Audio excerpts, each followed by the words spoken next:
body fat, which would kill him. Because a simple shockwave would just rupture his organs because there's no padding between them. But yeah. But that's okay. But because... I liked seeing him. I was happy that he was there, but it wasn't like I was kind of hoping for a little bit more with him. But I mean, it's fine. It was all right. But it felt like, you know how at the end of Loki and at the end of WandaVision, there's like kind of this lingering like, oh shit, something's gonna happen, something bad, blah blah blah. But at the end of Winter Soldier and the end of this, it's just kind of like happy family time. Let's have a beer. Like, it's just not the ending I wanted from a first season of one of these shows. We'll see more of them.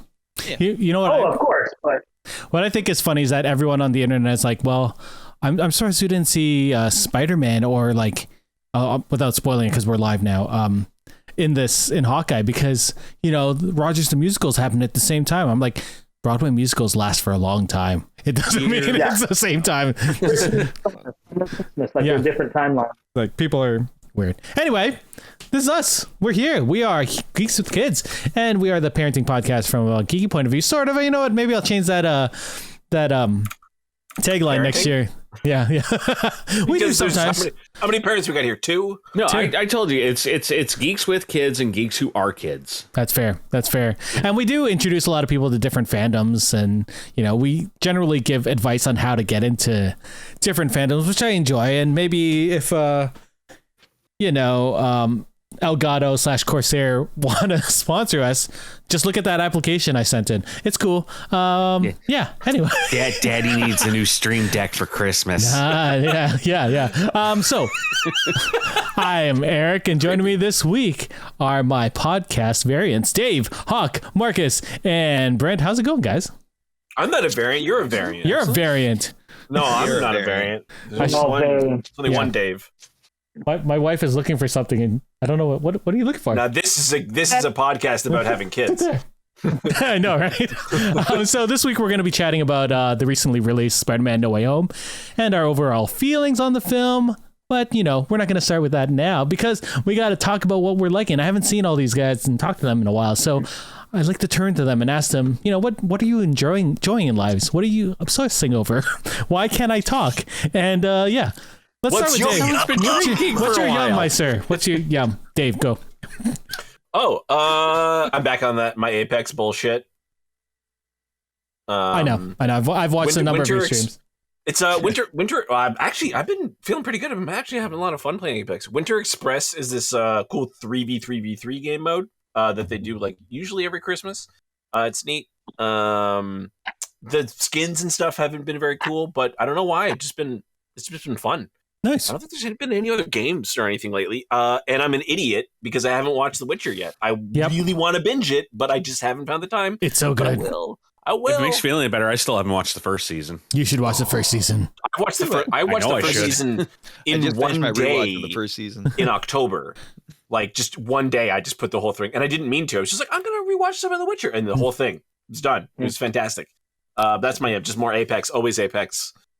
I was making my nephew his one of his presents. I made him a Fortnite shirt, and I just put on The Witcher and just like watched it as I was designing a shirt, and I was just like, this shirt would be done like hours ago. Here's your Fortnite shirt. What I should have said, my yum was like Cordinoja and walnut squares and brownies and chocolate chip cookies and everything else we make at Christmas, because I have probably gained 5 pounds alone in my neck since the last podcast. Megan I basically just said fuck the diet until after Christmas is done, because like my mother will not stop baking. Yeah. There's so many cookies everywhere in my house. I'm just like nothing but eggs, delicious bagels. I keep emptying the chocolate jars and they keep fucking filling back up. Why do I keep on getting chocolate and cookies from neighbors? It's fine. Good. I like it. Hawk, what are you liking right now? Mine's a couple weeks old because I haven't been on the Geeks with Kids podcast in a while and that. So I want to throw this out there for TV watching. If you're jonesing for more something to tide you over after Squid Game and Midnight Mass, everybody should be watching Hellbound. Hellbound. It's this new. I was looking into that. That looks kind of fun. Yeah, I watched the trailer for it. It looked awesome. So this is confirmation. It's really good. Nice. I just showed to up. see it, but I thought it would be either like really good or just way too bizarre. It's very bizarre, but it's also it's another one that explores those socio-dynamic themes that go along with a supernatural event among society. It's so good. Premise basically is this: a supernatural phenomenon is happening. People are experiencing visions of a face that appears to them out of nowhere, telling them that they have so many days or so much time to live, and that they are bound for hell. When their appointed date comes along, these 3 smoke golems appear out of nowhere and just beat whoever it is into a bloody mess, and then shoot these hell rays at them. That was essentially the trailer. Was one of those events happening, and I was like, "Holy shit!" Despite half of us never hearing of this show became the most watched series on Netflix the day after it released, surpassing Squid Game.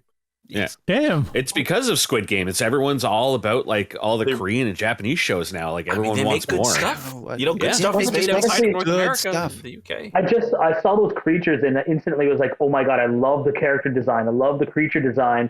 But I just wanted to hear somebody that I trust saying it was good before I developed actually go into that. Well, your first mistake there is trusting Hawk. So. Well, if it helps anything here, Marcus, don't watch the new Resident Evil movie. I watched it last night. I was going to watch that today. Movie? Are you? I worked on one of them. I've never watched those. But the original ones were fun, at least stupid fun. This one was just bad. Terrible movie. Yeah. Me? Do you know Maddie D? Marcus? Do you know Maddie D? Do you know Maddie D? No? Anyway, he's Mac Theater people. I don't know if you ran into that circle of theater people there. Me and him went to see one of them. I think it was the 4th one. And we were laughing the whole movie. And I'm surprised we didn't get kicked out because we were the loudest people in that whole theater. It was amazing. And it was in Ancaster. So it wasn't like a small theater. It was a big theater. It was the one in Vegas. I don't know which one that was. Was that 4? I feel like that. It was 3. Was it? Okay. We were down. Yeah, I think it was very like kind of desertish. Yeah. Yeah, that was 3. You know what's fun is that we were dead sober. We weren't even high or drunk or anything. We were just laughing at how stupid that movie was. Yeah, because that was the one that had Johnny Cage from the original Mortal Kombat movie in it as like the sniper. Sure. I don't remember. Yeah. I only remember the first 3 Resident Evil movies. I once I watched 4, I stopped. I was like, this is just ridiculous now. Well, the new one looks like a B movie that was made by like I want to say Jerry Seinfeld. No, not that good. It felt like a B movie, like something that a fan film would have. It felt like a fan film. That's what it felt like, which is very weird for something that had a budget that big. And I like the number of the actors, like in other things, but not in this. Yeah. The only one I recognize really is the guy from Umbrella Academy. Oh, yeah. Yeah. I don't remember his name. He was also in Game of Thrones. Yeah. He was not good. He played... he played Dickon Tarley? Yeah. I was thinking Recon. No, not Recon. Dickon, yeah. Yeah, Dickon Tarley. Got torched by the dragon. He plays Wesker in this movie. Okay. He was also, I watched him in the Hitman Wife's Bodyguard or whatever. He's in that too. Oh, is he? That's a decent movie, actually. I like that movie. Honestly, I like that series of movies, and I'm looking forward to a 3rd one. It's just Ryan Reynolds doing his Deadpool stuff, but not in a Deadpool costume. The Hitman's second cousin's best friend's bodyguard. Taking all this stuff as opposed to dishing out the shit. It's him taking it all. Like he gets his ass handed to him constantly, and it's funny as fuck. So we know how this is going to go. Hitman, then Hitman's wife, then Hitman's baby's bodyguard. That's what the 3rd one's going to be. Yeah, pretty much. Spoilers for the Hitman's Wife Bodyguard. They're trying to have kids, and like that's. And Sam Jackson is 60, 70. Selma Hayek's like 50. I'm going to say it right now. Spoiler for that movie because I'm going to just say it because here it comes. Okay, you've been warned. Hitman's Wife Bodyguard. Spoiler. At the end, they adopt Ryan Reynolds as their child. Both Selma Hayek and Samuel Jackson adopt him as their child. So the 3rd movie will be the Hitman's child bodyguard for like something stupid. That is amazing. I thought you were going to say, like, No. spoiler alert, at the end of the movie, the hitman's child, Dwayne The Rock Johnson. Good. No, Based on how much they like working together in Red Notice, it wouldn't Yeah. surprise me and that was also very good. now I loved Red Notice. People have been shitting on it. I fucking loved it. What's a great fun? I love Super it. fun. I've been reading reviews where people are like, "This is a stupid movie. They had no chemistry." I'm like, what? "Dude, they had amazing chemistry. That was a great movie." I am looking forward to Red Notice 2, 3, 4. Give it a fucking 16. 10. Like, I don't care. You can make them forever. Yeah, I don't think they are, though. love I read an article today where, like, Gal Gadot was, like, basically trying to defend it because of, like, critics were shitting on it, too, and apparently they announced, like, it's not going anywhere. Wah, poo. I like that movie. I mean, I don't know, that You know that what? might change, but, like, A as of right shit now, ton it of sounds people like watched it, they're though. done with it. Yeah, it was one of the number one films for like a weekend or 2 weekends or something. It was huge. Great movie. So if we can't have the Hitman's baby's bodyguard, it has to be like the Hitman's family bodyguard at Christmas, right? It has to be a Christmas. Yeah. Like What it has if to be it's some the sort of thing. bodyguard's hitman? The bodyguard's hitman. Mm-hmm. Go to Bodyguard- White Hitman's Castle. The hitman's Bodyguard babysitter. hitman. That's good. Ooh, that is good, actually. Yeah. Yes. Yeah. Like that. Either way, they can keep them going. Yeah. Like, Is that your these- young? those Sorry. movies- Wait, Pair. I like how we movies fuck the continued Red the Notice tangent movies. long enough for Hawks What's Good for him to leave and come back. Leave and come back and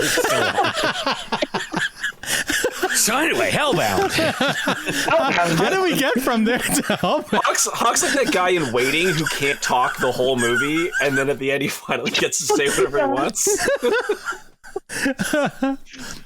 Yeah. So Marcus, what's your young? Don't even let him finish.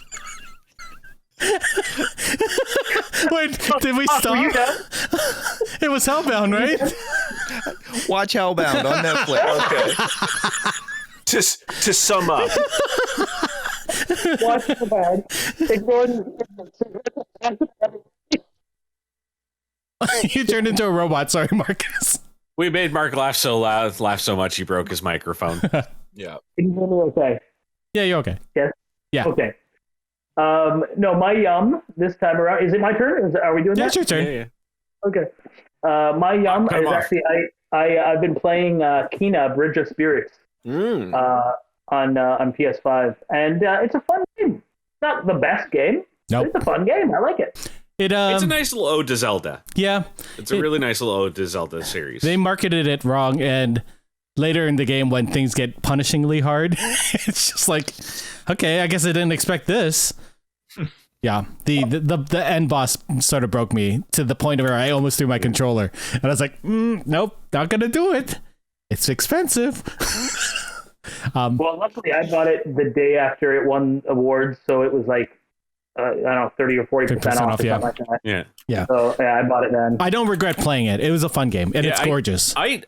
I switched the difficulty down because I was like, no, this isn't why I'm playing this game. I'm not playing this game for the challenge and punishment. Like, fuck that. I got enough games for that. I'm like, I want to have fun with this. The So. story is also heartwarming, and it felt like a Pixar movie at times. You're just like, oh, It's beautiful. Like I haven't finished it yet. I'm still like about halfway through, but I love it. It's beautiful. It's a nice looking game. I love the character design. It's a little bit repetitive. It's you know, and like the very lackluster rewards, if you can call that, like when you can get another hat for your fucking rot characters. I'm like, the hats are I don't wonderful. they are, but I mean, like, I don't care because, like, and like, honestly, it's like I'm never worried about, can I afford this hat? Well, yeah, because I keep picking up those damn crystals fucking everywhere. So, not really worried about that. All said and said, though, I think it's a fun little game. I liked it. It was just a nice change from me replaying other games and playing Grand Theft Auto Online, so it was great. Oh, how is GTA Online? I haven't played it in years. Love it because every month they give me $1 million, and I use that $1 million towards cool shit. Nice. My most recent purchase is I finally bought the Batmobile. I've been waiting 3 months to fucking buy this thing, and I finally bought the damn Batmobile, and it is the best car in the damn game. Do you have without a Amazon doubt. Prime? Yep. Do you know? So You get an extra 400,000 through that. Yeah. I've already done it. I was Okay, like, good. well, when you first signed up for it, it was 200,000 every week, leading to $1 million by the end of every month. You would get an extra bonus, and you would add up to another $1 million. So, but again, I burned through all of that. I have a shit ton of cars. I have lots of there is some cool ass shit in that game. Gaming, you can get the Thespian pack for a New World. I know, I got it, and I definitely changed all my characters to thespians. Yes. It's wonderful. Nice, cool. Brent, what's your yum, sir? Oh, you know my yum I know. this week. Go for it. You've been watching. It's You did it's good. the 100% reversal of opinion on this game after binging the hell out of it. I this told week. you it was good. Fucking Returnal is. I think that's now my game of the year. So you've Holy returned shit, non-returnal. it's so good. It is a good game. I've been streaming the hell out of it this week, and like not only is the game like super fun, but it has been like the best thing that's happened for me on the stream, because it has been bringing in like an audience. It has been introducing me to new people and like a new community, which has just been like a boost for my channel, which is amazing. And then not only that, but like as Eric's in the channel the other day, we had one of the game devs wander in and sit down, watch me play, and start chatting with us. Yeah. And then today I go on and I find I got a follow from this other guy, and I was like, who the hell is this guy? I don't recognize this name. And I look it up. I got followed by the guy who currently holds all the world records for the game right now. And is on his way to GDQ next month to compete in the. He holds a record for beating the game in 4 minutes and 8 seconds. Wow. Yeah. There's two categories. There's the just the fastest pace, which is like a glitched run he does in like 4 minutes and 8 seconds. And then there's the all boss run. He's got the world record at about, I think, 28 minutes and 40 seconds or something. I don't understand. Like I went on, like after he followed, I went on and watched some of the videos, and I was like, oh my God, like it's ridiculous. But no, that game is just so ridiculously fun and obsessive, and it's wonderful, and it has just been like such a boost for me on there this past week. So. Saving is a wonderful thing, isn't it? I don't even use that. That's the ironic thing is I've used it once. I switch games sometimes. When my cycle ends, I just go, okay, I'm going to get off now. Or how much time do I got? I'll do another run. Like, okay. I got to watch you do it, because like it's not my kind of game. Like Returnal is not my kind of game. I would just get way too angry with it. I do too. But I want to watch it, because like I don't want to play it. I want to see it. Yeah. And then you'll see it and you'll want to play it because it's fun. No, I guarantee you I won't. That's fine. It doesn't matter how fun or cool a game is. That kind of premise of like the die go back. I can't do it. I can't fucking do it. It drives me crazy. That is fair. That's fair. It was a structure to the game that I forgot about, was like the amount of checkpoint systems that they set up in the game. I completely forgot about that, and that was actually what really got me back into it more so than being able to save. Because being able to save, that does nothing other than if you're having a good run and you got to go somewhere, you can stop playing and then come back to it later. But like the checkpoint system just keeps you from blowing your brains out, having to redo everything over and over again. Like I can like now skip ahead and practice a boss and then go back and play all the levels to build up for it. Like saving's a wonderful thing. A lot more replayable. Stealing my jokes, Erik. The wonderful thing about savings. Saving's a wonderful thing. Yes. No, that's a great game. I do love it. I do want to go back to it one day, but I'm playing other things right now. I just installed Dead by Daylight for the first time. I have that, so we can play if you want, but I usually play it with Witch. I got it on what's it called? Epic? Yeah, so that's where I played it. It's I got an scary Epic and PS. It's spooky to play alone. Yeah, play it alone. I just wanted to test it out, so I played it like midday once. It was fun. It's pretty fun. Yeah. It's lots of screaming at it. That's not my yum anyway, but it is fun. Screaming is your yum? No. Weird. Well, no kink shaming, Erik. It's just sometimes I don't know why you tell the world that. Why not? I'm not afraid of it. No. So my kink, my yum is is the Expanse came back 2 weeks ago, and we're in its 6th and final season. And if you don't know, this is an Amazon Prime show that's based on a book series by James S.A. Corey, and it's set in the future where humanity has colonized the solar system, but it's not like Star Trek where everything's like shiny and new. It's like It's not a utopia. no, it's like everything is shit. Like So it's more. It follows more the BSG rules. Of Yeah. But space is and it that, a but- dystopia or is it just somewhere between? Just like I wouldn't say it's a dystopia, but it Okay. feels like if let's say there are like millionaires that go into space and like try and millionaires. and like they try and make everything corporate, and they make everything monetized, and maybe some people are stuck in the outer belt and they get stuck there, and they're now a lower class of people because they're doing all the manual labor and shit, and everyone on Earth Plus, is So physiologically, they're different people because there's no gravity. Most of them they're You're born in essentially- space. They live their lives in space. So. Yeah. You're essentially talking about Titanfall, by the way. That's what those games are about. Is a war between the corporations that rule Earth and the people who live on the fringes. The militia. It's not about the corporations anymore because it's Right, more but- like Earth using the resources of all these different of like the belt, and then Mars broke away from everyone because people have gone to Mars to colonize, and they become more of a militaristic planet. Yeah, is- they were forced. They're forced into it basically because they wanted to go terraform Mars and that, but at the same time, like Earth, they tried to stake their independence from Earth, and Earth retaliated against them and that. So they diverted all their resources into a new navy. So I know the people who wrote The Expanse, because S.A. Corey is two writers. Yep. Right. They originally wanted to do an RPG, which they have now done, which someone should run on Geeks with Kids. Yeah. Not me, because I haven't, You haven't seen it. That's fine. But yeah, I also haven't read the books or anything.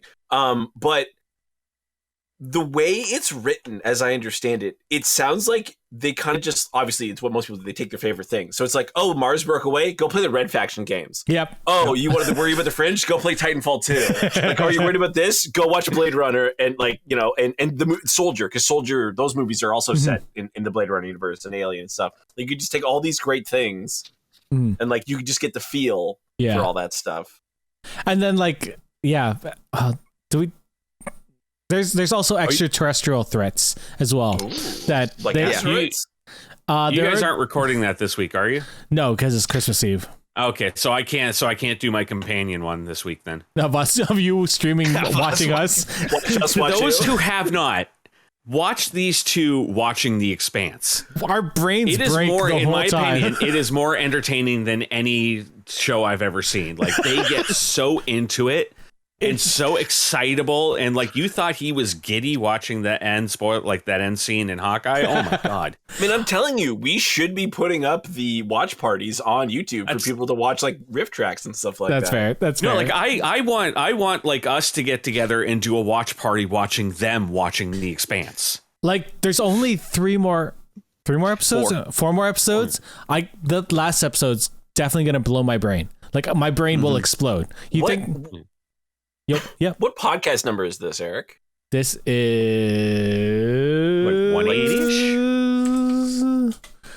Like at like 200, we should watch the first podcast, right? Or like listen to it or something. This is like something terrible. out of the main episodes. This is 180, not including the D&D, not I was just including the fucking guessing. reviews. So in 5 months, we should like go back and like look at like just do like because like most of us weren't here, right? Yeah. I've listened to the first one. It's fucking terrible. That's why we should do it. I literally did you pictured record it was this on the a three rock? of you sitting around a table with We like were. one little like earbud microphone in the center of the table that you're all leaning into. I think it was 3. Wait, was it? I don't recall. To be honest, I don't. But we were definitely around the table talking about it. This is much better. It's easier. But go watch The Expanse. Marcus, go watch The Expanse. Don't sleep on this show, people. Yes, it is the best. It's my favorite show on TV, to be honest. Like, It's on this would be MTV, it's on 181, Amazon. not 180. 181 is is this one. Wait. Yes, I thought you said this one was 180. I was. Oh, no. correct. The So I last one was correct. 180. No, this, yeah. Okay. This is what the people tune in for. I know, right? Amazon Prime. Yes. The cast is amazing. I forgot to say, Thomas Jane is on it, or at least he's on it. He's on it. Sheree Aghdashloo, who has the best voice in anything. Like, she's wonderful. She's in Destiny. She is Big Des- voice in Destiny. She's Destiny. She was in 24. She was in Star Trek. Beyond. Who else is in there? Steven Strait, who was in Sky High. Like, guys. That's what you're gonna. That's your throwback. He knows Kurt Russell. He does. Anyway, the cast is amazing. The show is amazing. It's the best sci-fi on TV. Even though I still like Star Trek, The Expanse is the best. Anyway, let's go. Yeah. Spider-Man. Spider-Man is going. I was gonna do news, but we talked for like an hour about There's news. I assume there's news.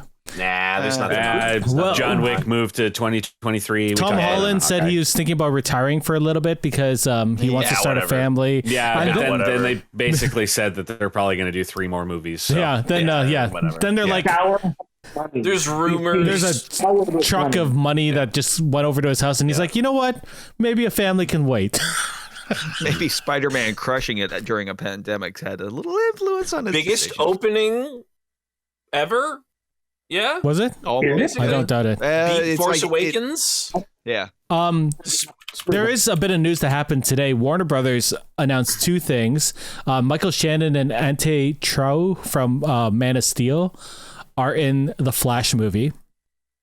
So that Zod. Michael Keaton signed on to be in Batgirl, and Michael Keaton's in Batgirl. Yeah. So that's interesting. I don't know how that's going to work, but I don't care. No Way Home is the biggest box office opener, second biggest box office opener ever.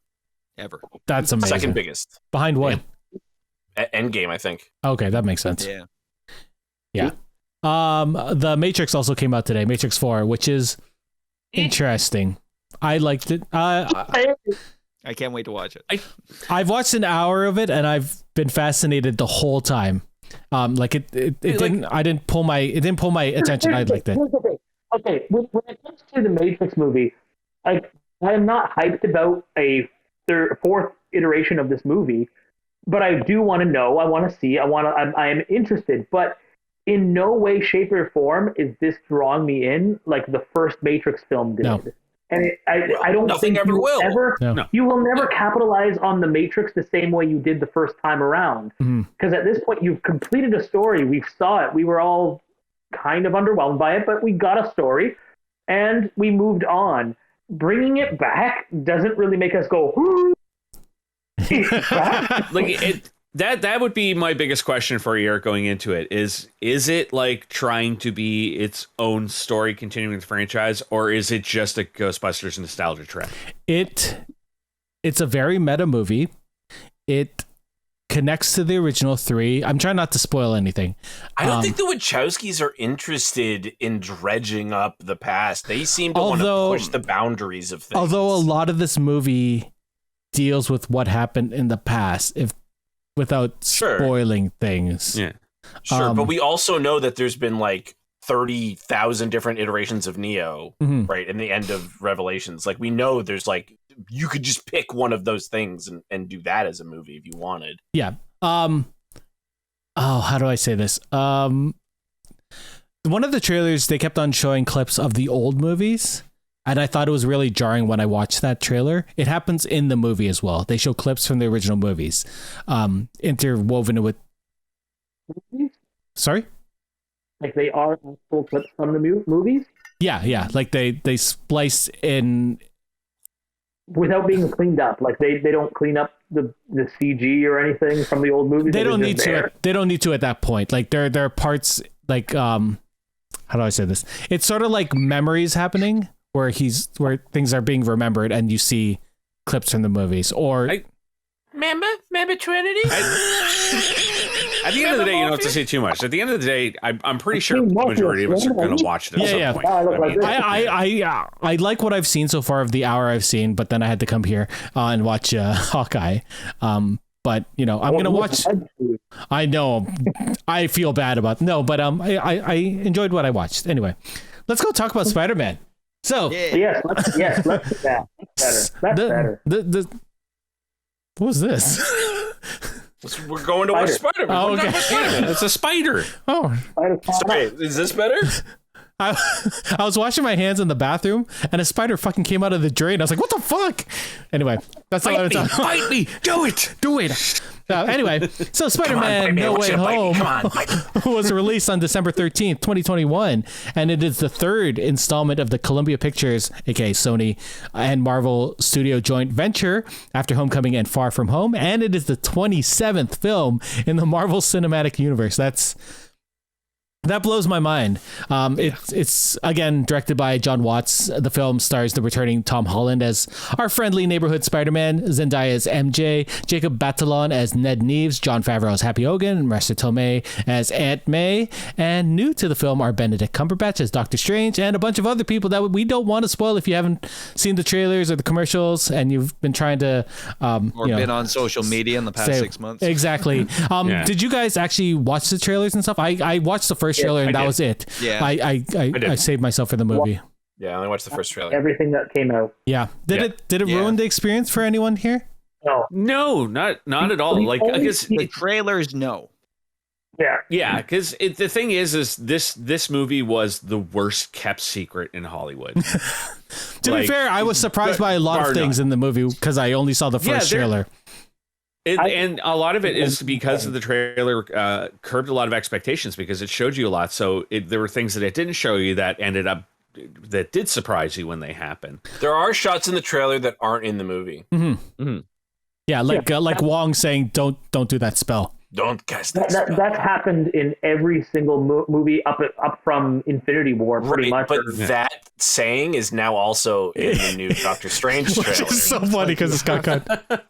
It seems like I think it'd be great if they put that in every trailer for every MCU movie from here on. Wong at every trailer? Yes, please. I would. For sure. I love Benedict Wong. Honestly, I think he never like if they kill off that character, I will be so mad. Absolutely not. If they kill him, we riot. Yep. Yeah. So we're gonna do our TLDR. That's our too long didn't read review. aka let's take 30 seconds or 2 to 5 sentences to sum up our thoughts on the film without spoiling anything, and then we're gonna go into our full on spoiler review. Erik, I really like that you wrote TDLR. Yeah, you God damn it, TLDR. I was like, TDLR. Wait, what? That's insider. There you go. I've been drinking. No. Yeah, let's start with Dave. Dave, your TLDR.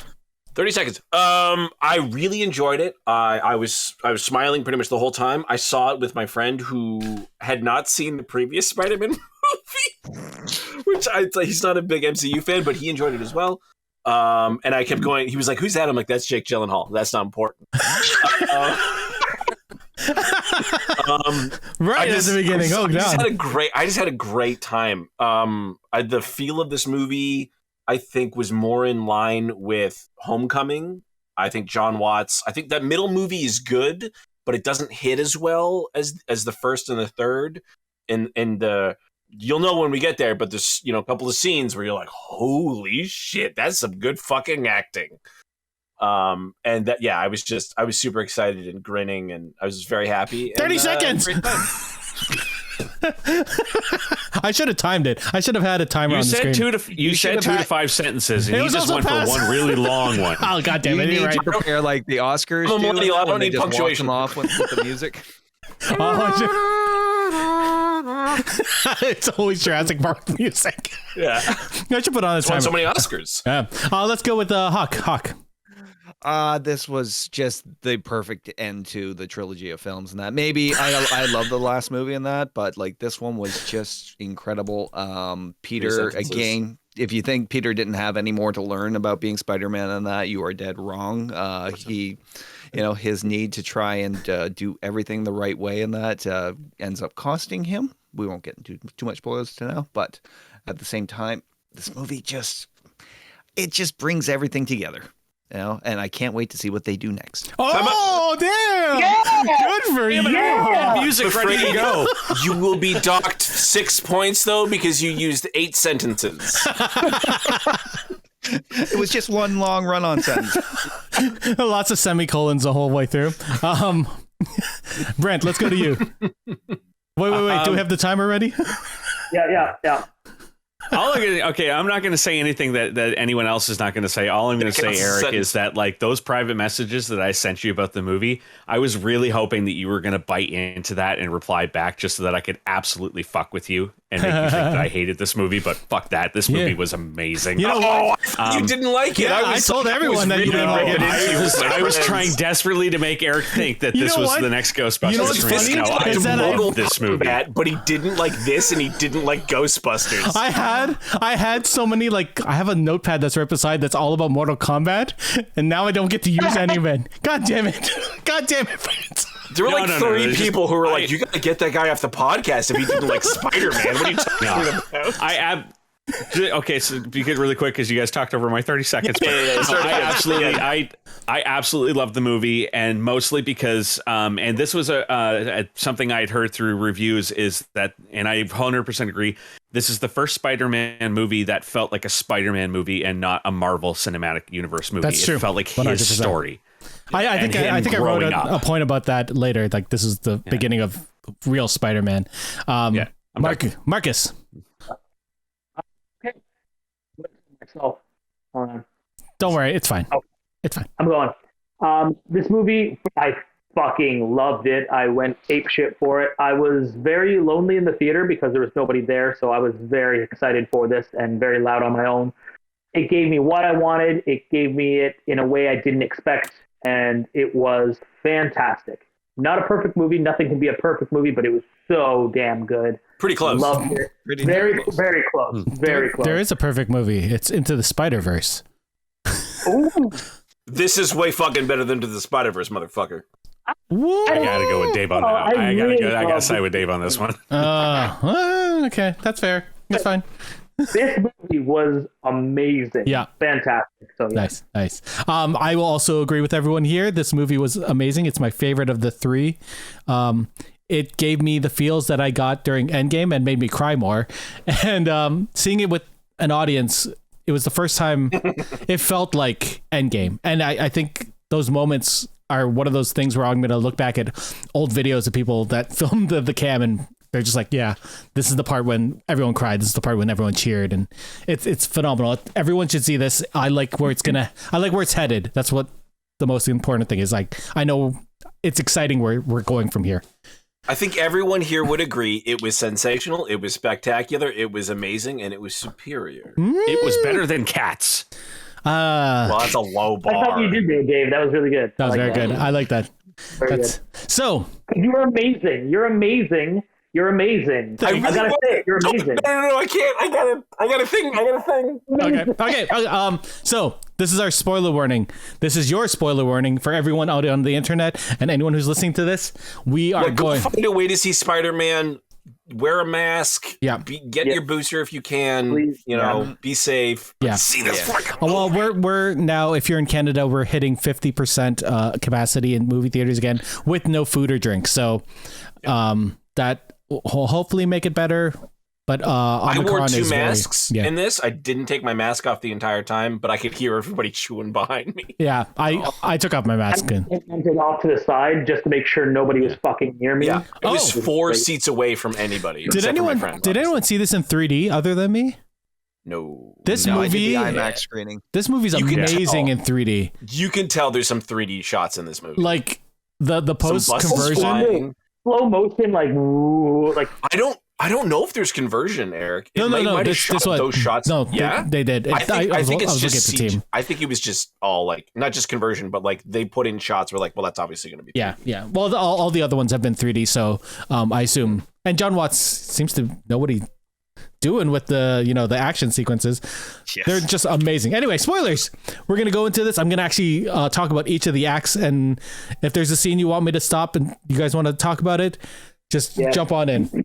So all of them. We stop Eric every 3 seconds. So can we just take like a break and watch the movie again, and then we'll come back? I definitely watched it again since I saw it the first time. No, I want to see. I'm planning on going again this weekend tonight. So I'm going to finish The Matrix tonight.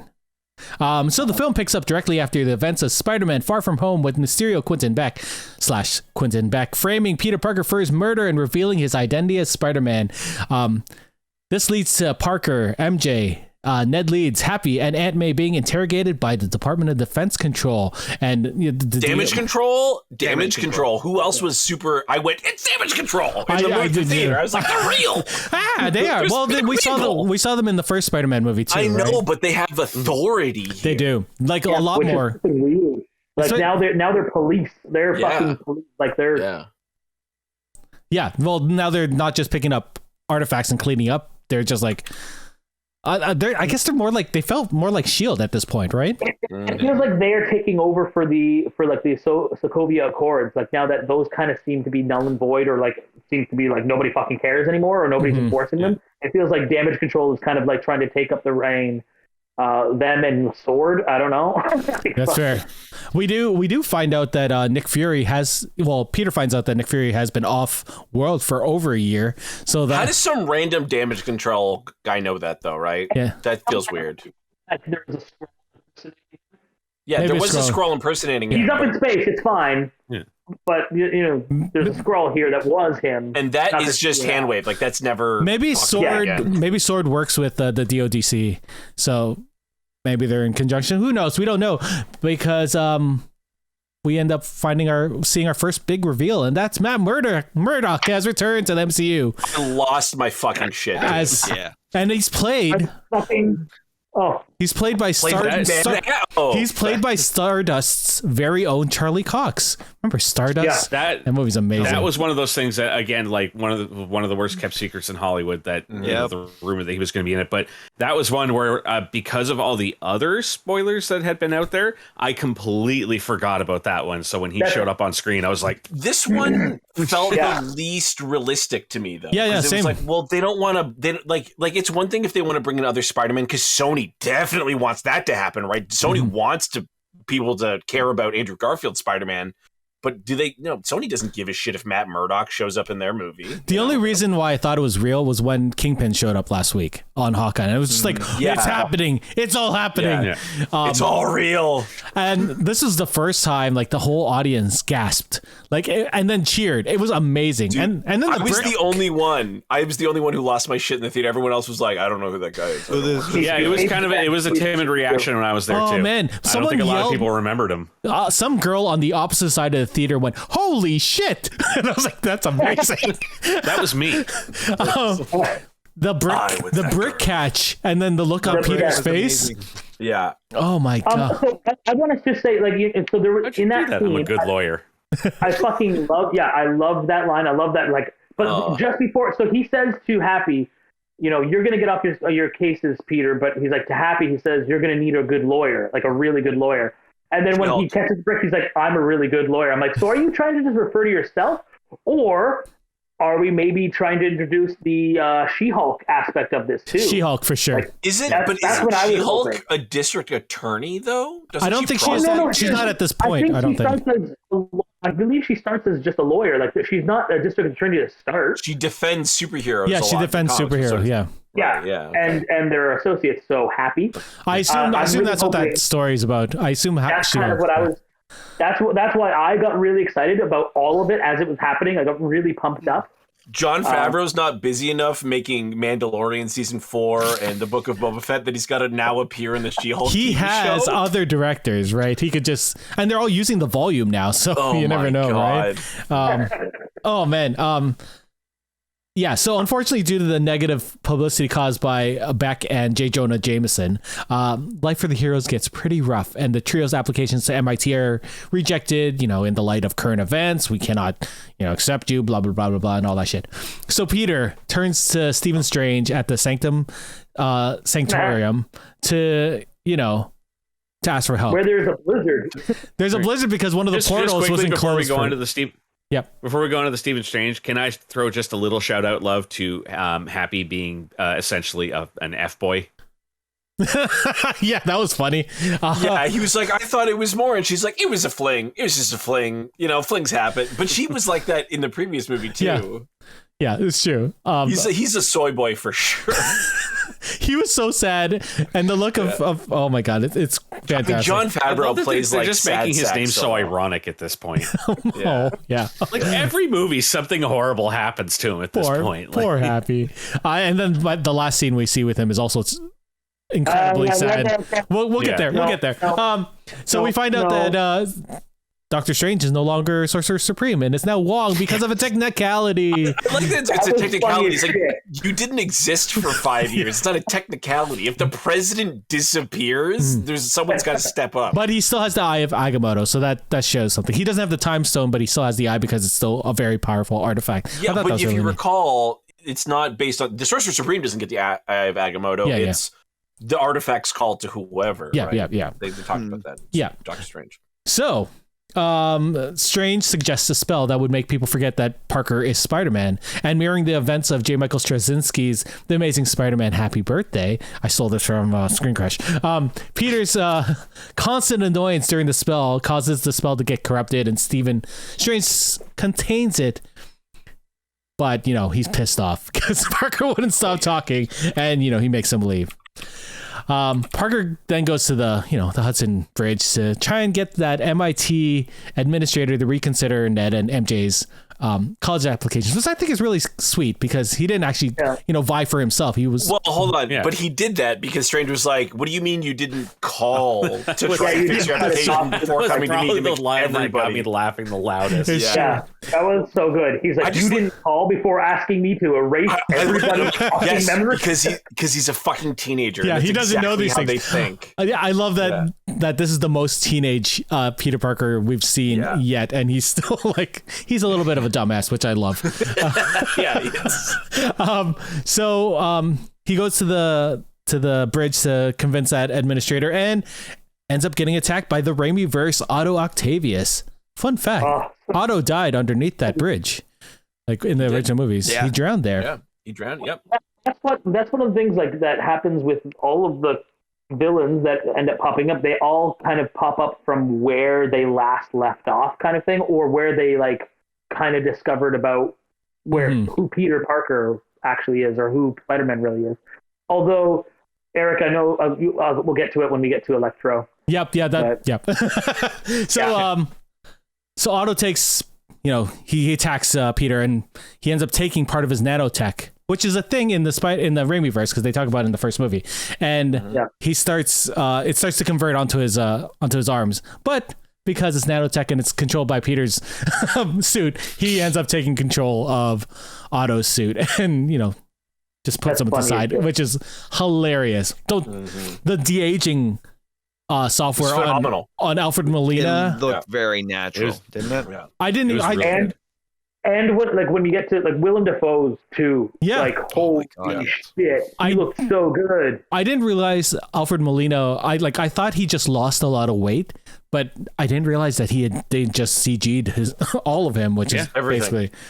Yeah. Oh man. Anyway, so Otto gets put aside, and then Raimi-verse Green Goblin shows up and attacks everyone. Not before Stephen Strange teleports him back to the Sanctum. With the captive Otto, and they puts him right beside a cell with how are we gonna say Amazing Spider-Man's the Lizard. There's gonna be a lot of different verse. I love that the hand wave there is I just found this guy in the sewers or some bullshit. And I just threw. The first thing Doctor Strange does is I just throw him in here. Well, that's where he found out, right? He found gear that left by Peter Parker in the sewers, so that's when he got zipped over. So Strange explains that the corrupted spell has been summoning different people across the multiverse who know that Peter is Spider-Man. And alongside MJ and Ned, Strange gets them to find all these people and capture them and bring them back to the Sanctum. So Peter and friends are going through the woods, which is great because you get to see him swing through off of electrical lines and trees, and I thought putting the phone on his chest was hilarious. I thought that was a really great thing. How do you not get sick of this? Another really dumb high school student thing. Yeah, where it's just you can't have a camera in your suit somewhere. You're gonna tape your phone. Yeah, didn't Tony record everything through his eyes? Right, yeah. I was just kind of picturing, I wish he had a little GoPro on his head or something. That would have been amazing. That would have been amazing. So we see the electricity start to spark, and we see the return of the Amazing Spider-Man's Flint Marco. Wait, not Flint Marco. What's his name? Electro. Max Dillon. Yeah. But also before you go to that, can we just also talk about how when Peter and Ned do their little kind of thing as they leave or whatever, and Ned does a little thing like that. There's that spark just before he actually leaves. I didn't notice that. Ned's already taken the ring by that. Oh. No, At that point, he has. Oh, he didn't have the ring by that point. No. I think that's the second. No, he doesn't. Time, He doesn't get the ring until after they've all been captured. Sorry. I'm jumping the gun. Yeah. I just got really excited by it. I missed that. I didn't even the see that the ring. second time. Anyway, so Max Dillon shows up and he starts kicking Spider-Man's ass because, he's electricity. But surprise, fucking Flint Marko shows up, Raimi's Sandman, which I did not expect at all. Thomas Hayden Church showing up. I really didn't expect, and I loved it, man. I loved it too. He's so good. Like out of all of the villains. I love the fact that the entire time we're watching this movie, he's actually Sandman. Yeah. As opposed to just the guy, and once in a while his arm just goes out. Like, I love the fact that we just saw Sand acting to us the entire time. I loved it. That was one of the parts that surprised me was because I knew that Sandman and the Lizard were going to be in the movie because, like I said, I told everyone stay away from the posters if you don't want spoilers because they were on the posters. Oh, I didn't see it. But it was never revealed that Thomas Hayden Church or Rhys Ifans were coming back to reprise the roles. That's true. So yeah. I just assumed that they were just going to keep it digital the entire time and just have some kind of like somebody else do like a similar voice to it and everything and kind of pass it off.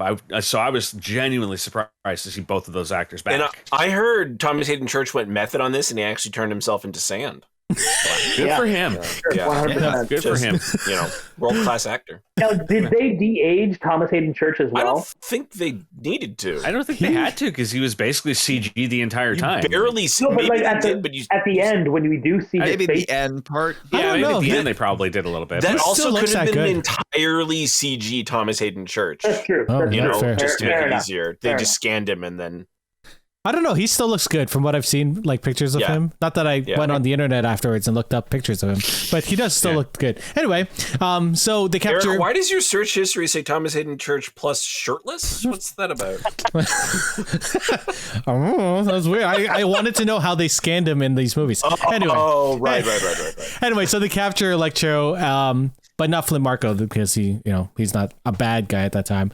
And then over at Feast, May connects with a Norman Osborn who has reclaimed control of Ozzy himself. Osbourne. There's a scene where he sort of fights with his self, and then he leaves his suit behind in the garbage can, sort of mirroring that scene that Peter had in the Spider-Man original 2. Raimi Spider-Man 2, yeah.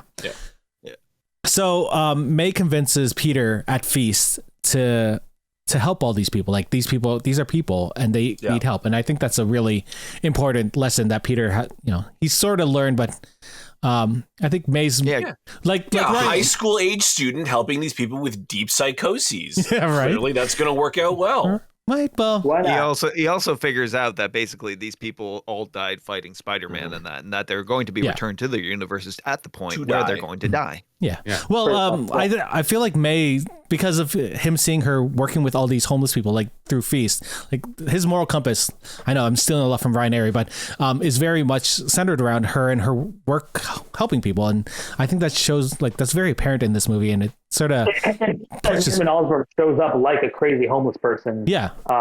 In that one scene. So, which was kind of awesome. Yeah. Willem Dafoe, fucking phenomenal in this movie. So like Hawk said, they end up going back to the Sanctum, and Peter and company find out that all of these villains got transported over there right before they died in their own universe, or at least very close to it, which is strange because I don't think the Lizard died in Amazing Spider-Man, did he? Yeah, he does. He did? No, he does. I think He so, does. yeah. After he got turned back, he died? I'm pretty sure, because doesn't he get some? I feel like he got something in the chest, like something went through him. The Garfield Spider-Man movies are the ones that I remember very, very little from. Oh, When you said Garfield Spider-Man, I thought of the Garfield the cat as Spider-Man. Swinging through the cities, hating Mondays, shoveling lasagna. Your cat's dying. You can't feed it You're right. lasagna. No. Connors doesn't die. He gets No, cured. he does die. Does he? He does die. It kind of doesn't matter because they don't focus on him about to die. They focus on the fact that Doc Ock's about to die. And the thing Green is, Goblin. like Green Goblin. Well, I don't think they know that Green Goblin wouldn't have returned to a time when he was going to die because he finds out about Peter long before right? He Yeah. finds about Peter before the final battle. But they find out that he's going to die because Ock tells he's them. Yeah, about he him. tells him he got. Yeah, And he died fighting Spider-Man. So all This we is know, apparently all a they know popular- is This is apparently a popular subject because I just Googled, does see good you. It's great. It's without fail. It's without fail. The second word Brent says, he will freeze for 2 seconds. say it again. Say it again, please.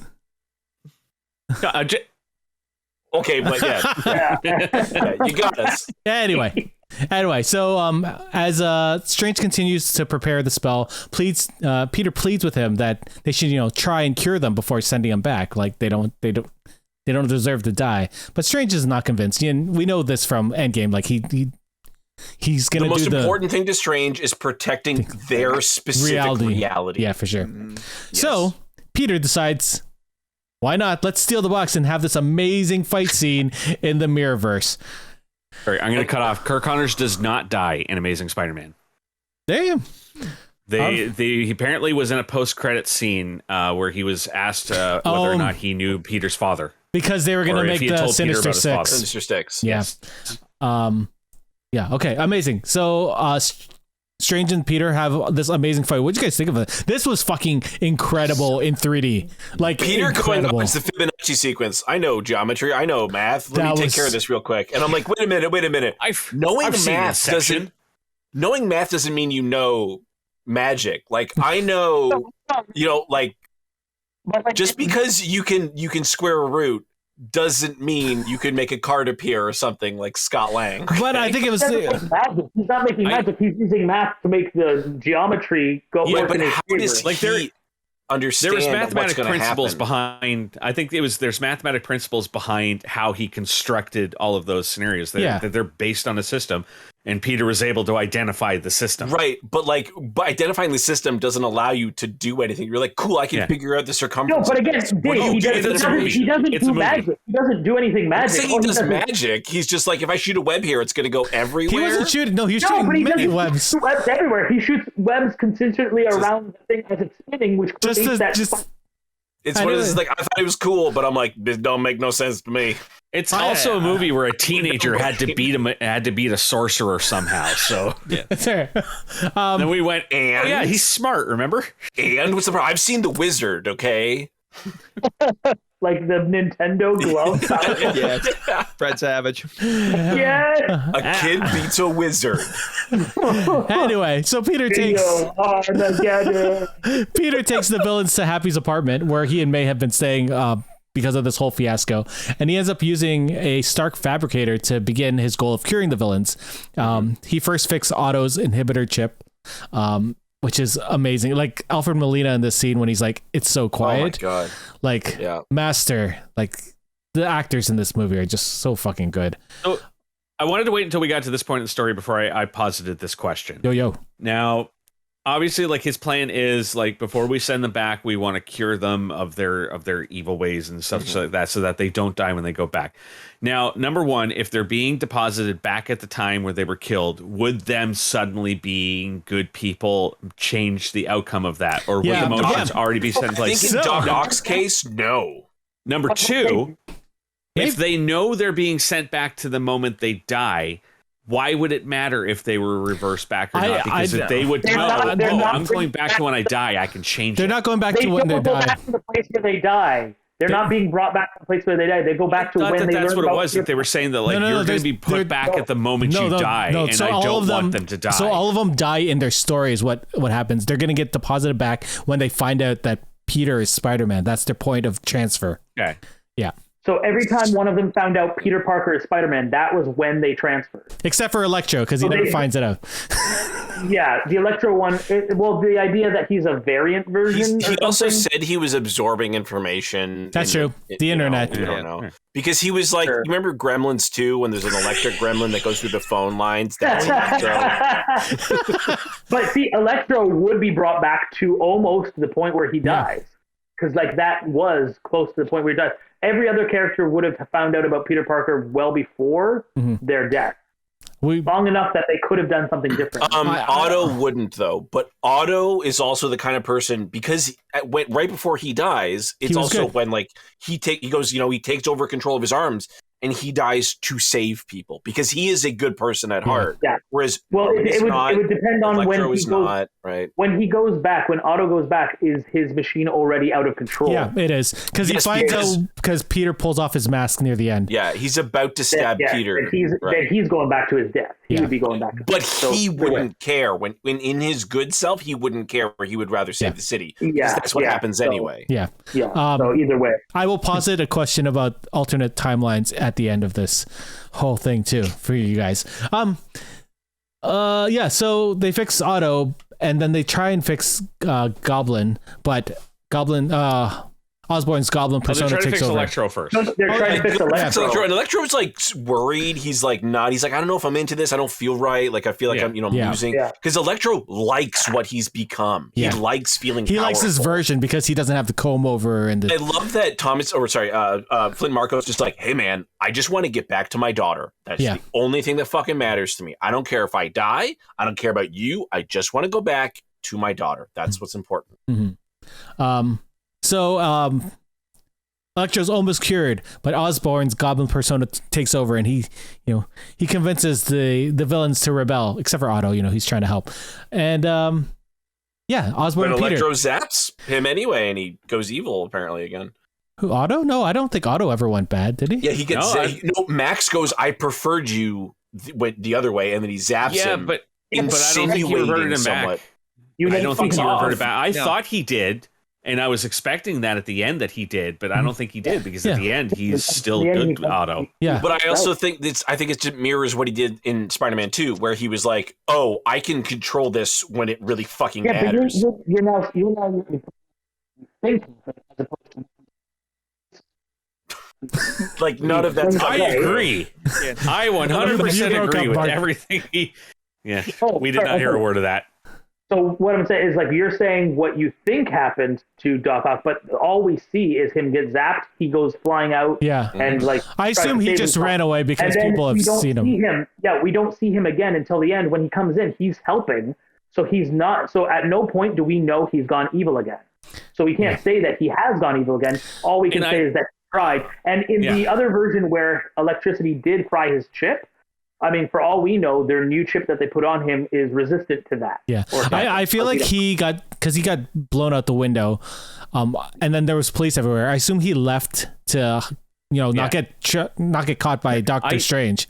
So because I did wonder if the chip got destroyed and he became evil, so. But I feel like at the end of the movie there would have been some kind of line of dialogue to show that, it was destroyed, but I don't care. I've changed my ways. That's the thing. So, because what Electro says is, I preferred the other version of you or whatever. And so that insinuates to me that he's going to fry that chip and he's going to be a bad guy. I thought it did too. And then I thought it really could go either way. It could be, I preferred you the old way, so let's put you back. Or I preferred the old you, so fuck you, you're dead. Yeah, I thought he was going to try and kill him. Like that was my... I think it's supposed to be a misdirect. I think it's supposed to make you think that he is going evil again, so that you're built up for the Sinister Six kind of thing at the end. Yeah, exactly. Like that's the idea of it. But in the end, I don't think especially how Otto returns too. He's like, I'll do it. Right. Can we talk about the two amazing things that happen in the scene? One, Tom Holland just like looking in the camera, like the work they do here with the dolly pole. Yeah. And that's exactly how Peter Spider-Sense worked in the Sam Raimi Spider-Man movies. And he's just like looking at person to person and he can't figure it out. And then the turn Willem Dafoe does. So like, how good. Does this guy have 17 Oscars? Justice for Willem Dafoe's Goblin. Finally, I loved his Sam Raimi Goblin. But there was always a little bit lacking. And then they threw a huge green mask on him and hid that amazing we didn't get to see him. Willem Dafoe is a goblin. Looks like the Green Goblin. Yeah. Yes. When he has the purple like hood and stuff, and he showed up here, I was like, "Holy shit, it's perfect! Just fucking perfect." Well, here's the thing. One thing that didn't happen that I thought to myself, I'm like, I would have loved to have seen, although I would worry that they would go too extreme with it. was, so he is in the other room working on his cure with them. Yeah. And I thought to myself, what if he is actually the Goblin right now, and he's not working on a cure, he's working on something to make him stronger, make him that's work. what I thought. I thought that. And then too. they stab him to try to stop him, and he's like, that's not going to work, kind of thing. Which happened, but like it was only because it wasn't a strong enough dose to get rid of what he was. But I was hoping Super it was Soldier, gonna, by the way. Yeah. He's working on the Super Soldier for serum. sure. Oh my God, Willem Dafoe still feels like he can kick the shit out of anybody, and it was amazing. I believed it the entire time. He apparently like, only would do this role if he got to do his own stunts. He's 66. I love him so much. But like, I would have loved to have also seen just like him getting hit with something that he invented. So they think, oh, we're gonna cure him quickly before he goes, and then they actually create more of a goblin. And I was hoping for just green tinge or just like a little bit Hobgoblin-esque kind of thing, not like they did in the stupid No, not Garfield the shit. Amazing Spider-Man. Oh yeah, I forgot about that. But like, Goddamn. but like an actual proper, like, do you remember the test that they did for the original face mask kind of thing? Yeah, that was amazing. That sort of thing, but not as extreme. I would have been fine with that extreme too, to be honest. I would have been too, but I don't want to miss out on Willem Dafoe. Willem Dafoe as that character was still. I mean, they could have just given him a little like facial replacement a la Thanos, because we didn't lose anything in Josh Brolin's performance as Thanos, That's right? true. Like, it's That's true. phenomenal. That's true. Like, just give me something to have that green evil face, but the purple sweater that was ripped up plus the green suit underneath was just perfect enough. And I felt like I finally got the Goblin I've been wanting for years. I mean, we And got Spider-Man's so greatest villain, Yeah, right? Like, and we got there. good Like, versions of them too. Like we've always oh my known, God, like, he's fucking brutal.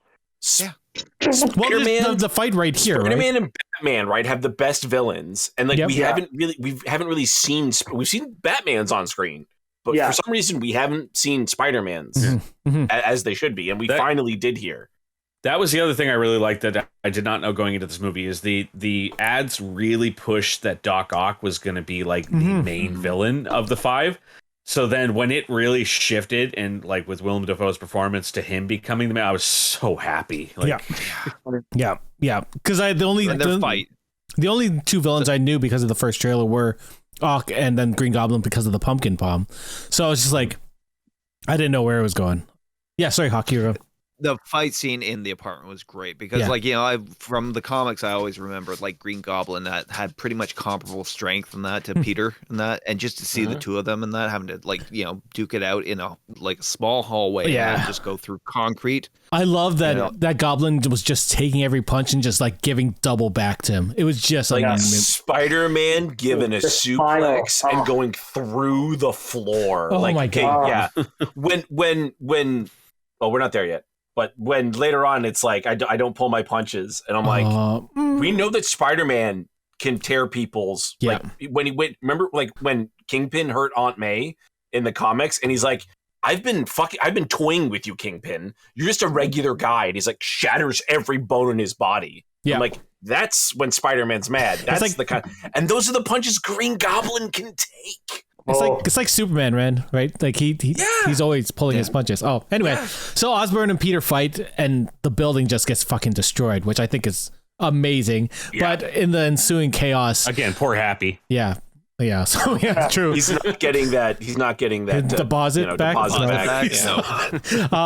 Unfortunately, because of the chaos that happens, May ends up dying, and in this amazing scene, Yeah, they really tried to make us think she was okay too. Yeah. She's like, I'm fine, I'm fine. And it's like, no, you're fine, dead. babe. You're dying. But you're gonna do the Walking Death scene. To catch my breath.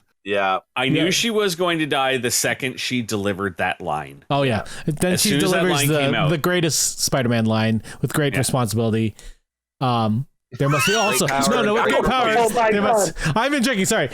With great power, there must also come great responsibility. That's the way she said it in the movie.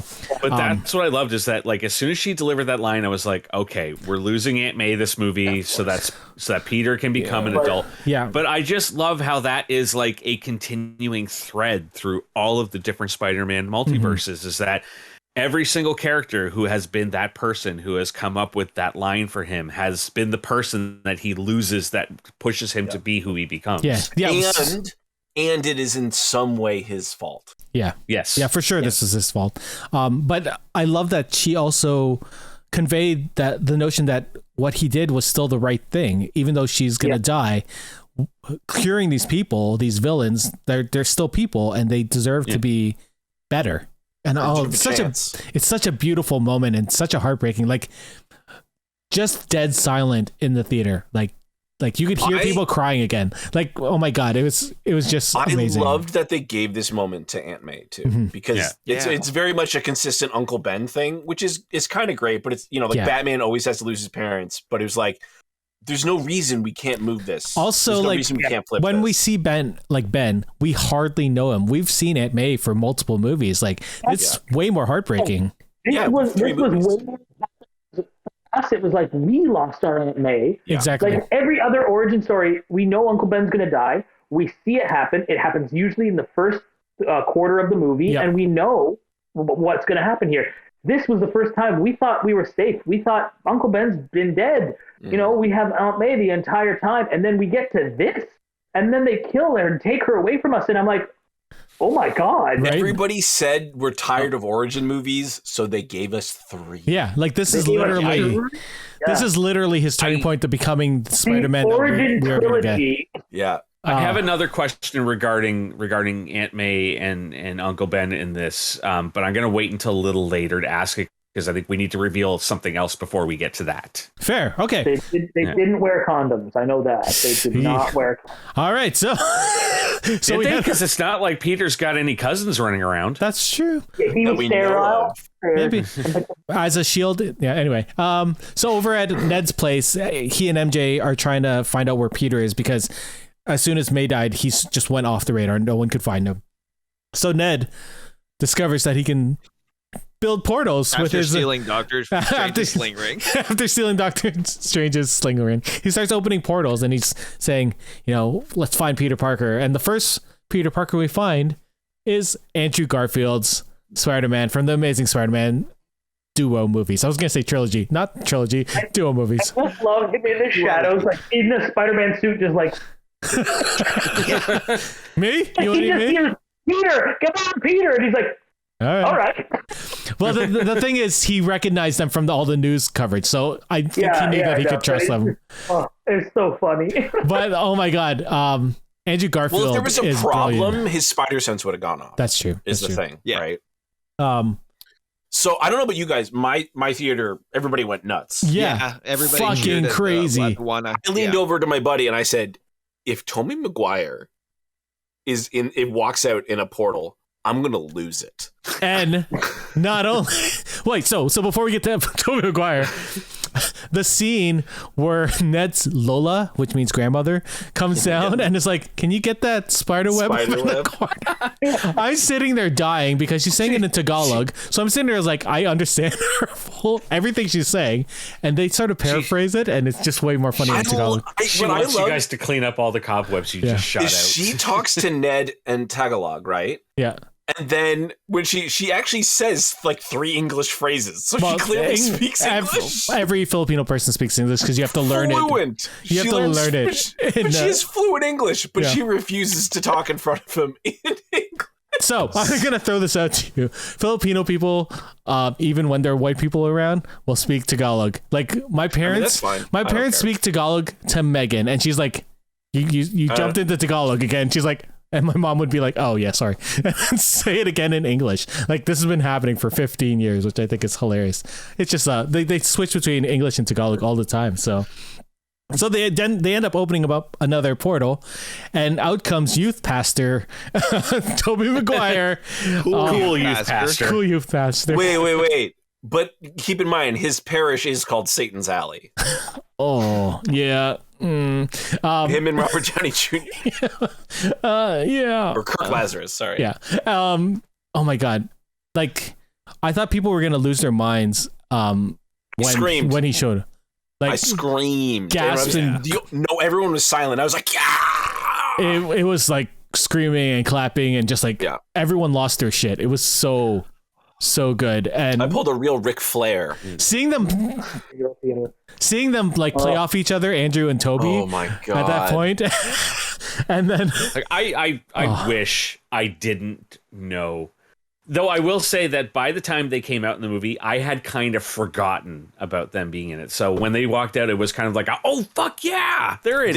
This is one of those movies where your suspension of disbelief is just like fucking out the window. yeah, Where you're just like so invested so quickly. Like I'm gonna ask you guys this question later, so you can keep it in the back of your mind. But do people need to watch all the previous movies to fully because appreciate? my friend hadn't seen any Amazing Spider-Man to fully appreciate it. We'll talk about it at the end anyway. He loved it. Yeah, that's I true. think to appreciate the moment, yes. Yeah. The overall movie, no. Then we get more Tagalog. we'll get So to that's I'm just wanted to say more Tagalog scenes, which is awesome. This is the first time I remember in a major motion picture that Filipino Americans have been featured, which is actually really neat. Anyway, that's a little something for you to put in your cap. Anyway, where am I? I lost my thing. So they go looking for Peter. Yeah, so they go looking for Peter 1, and they find Peter on the top of their school because the other Peters were talking about how they would go somewhere where that gave them comfort, and because Peter 1 is still a teenager, the top of his school is the place where he, his home is where his heart is. So they confront him, and they share their stories of loss in an attempt to comfort and encourage him to keep going in a beautiful scene. And this is where we hear that Andrew Garfield, after losing Gwen, he started not pulling his punches, which, oh my God. It fits really well with his version of Spider-Man. Yeah, it's always been a grounded and sort of harsher world. Especially when there's a giant. He probably would have been the best option for a Venom, a black suit like Spider-Man. Mm-hmm. It would have been really good. That would have been cool.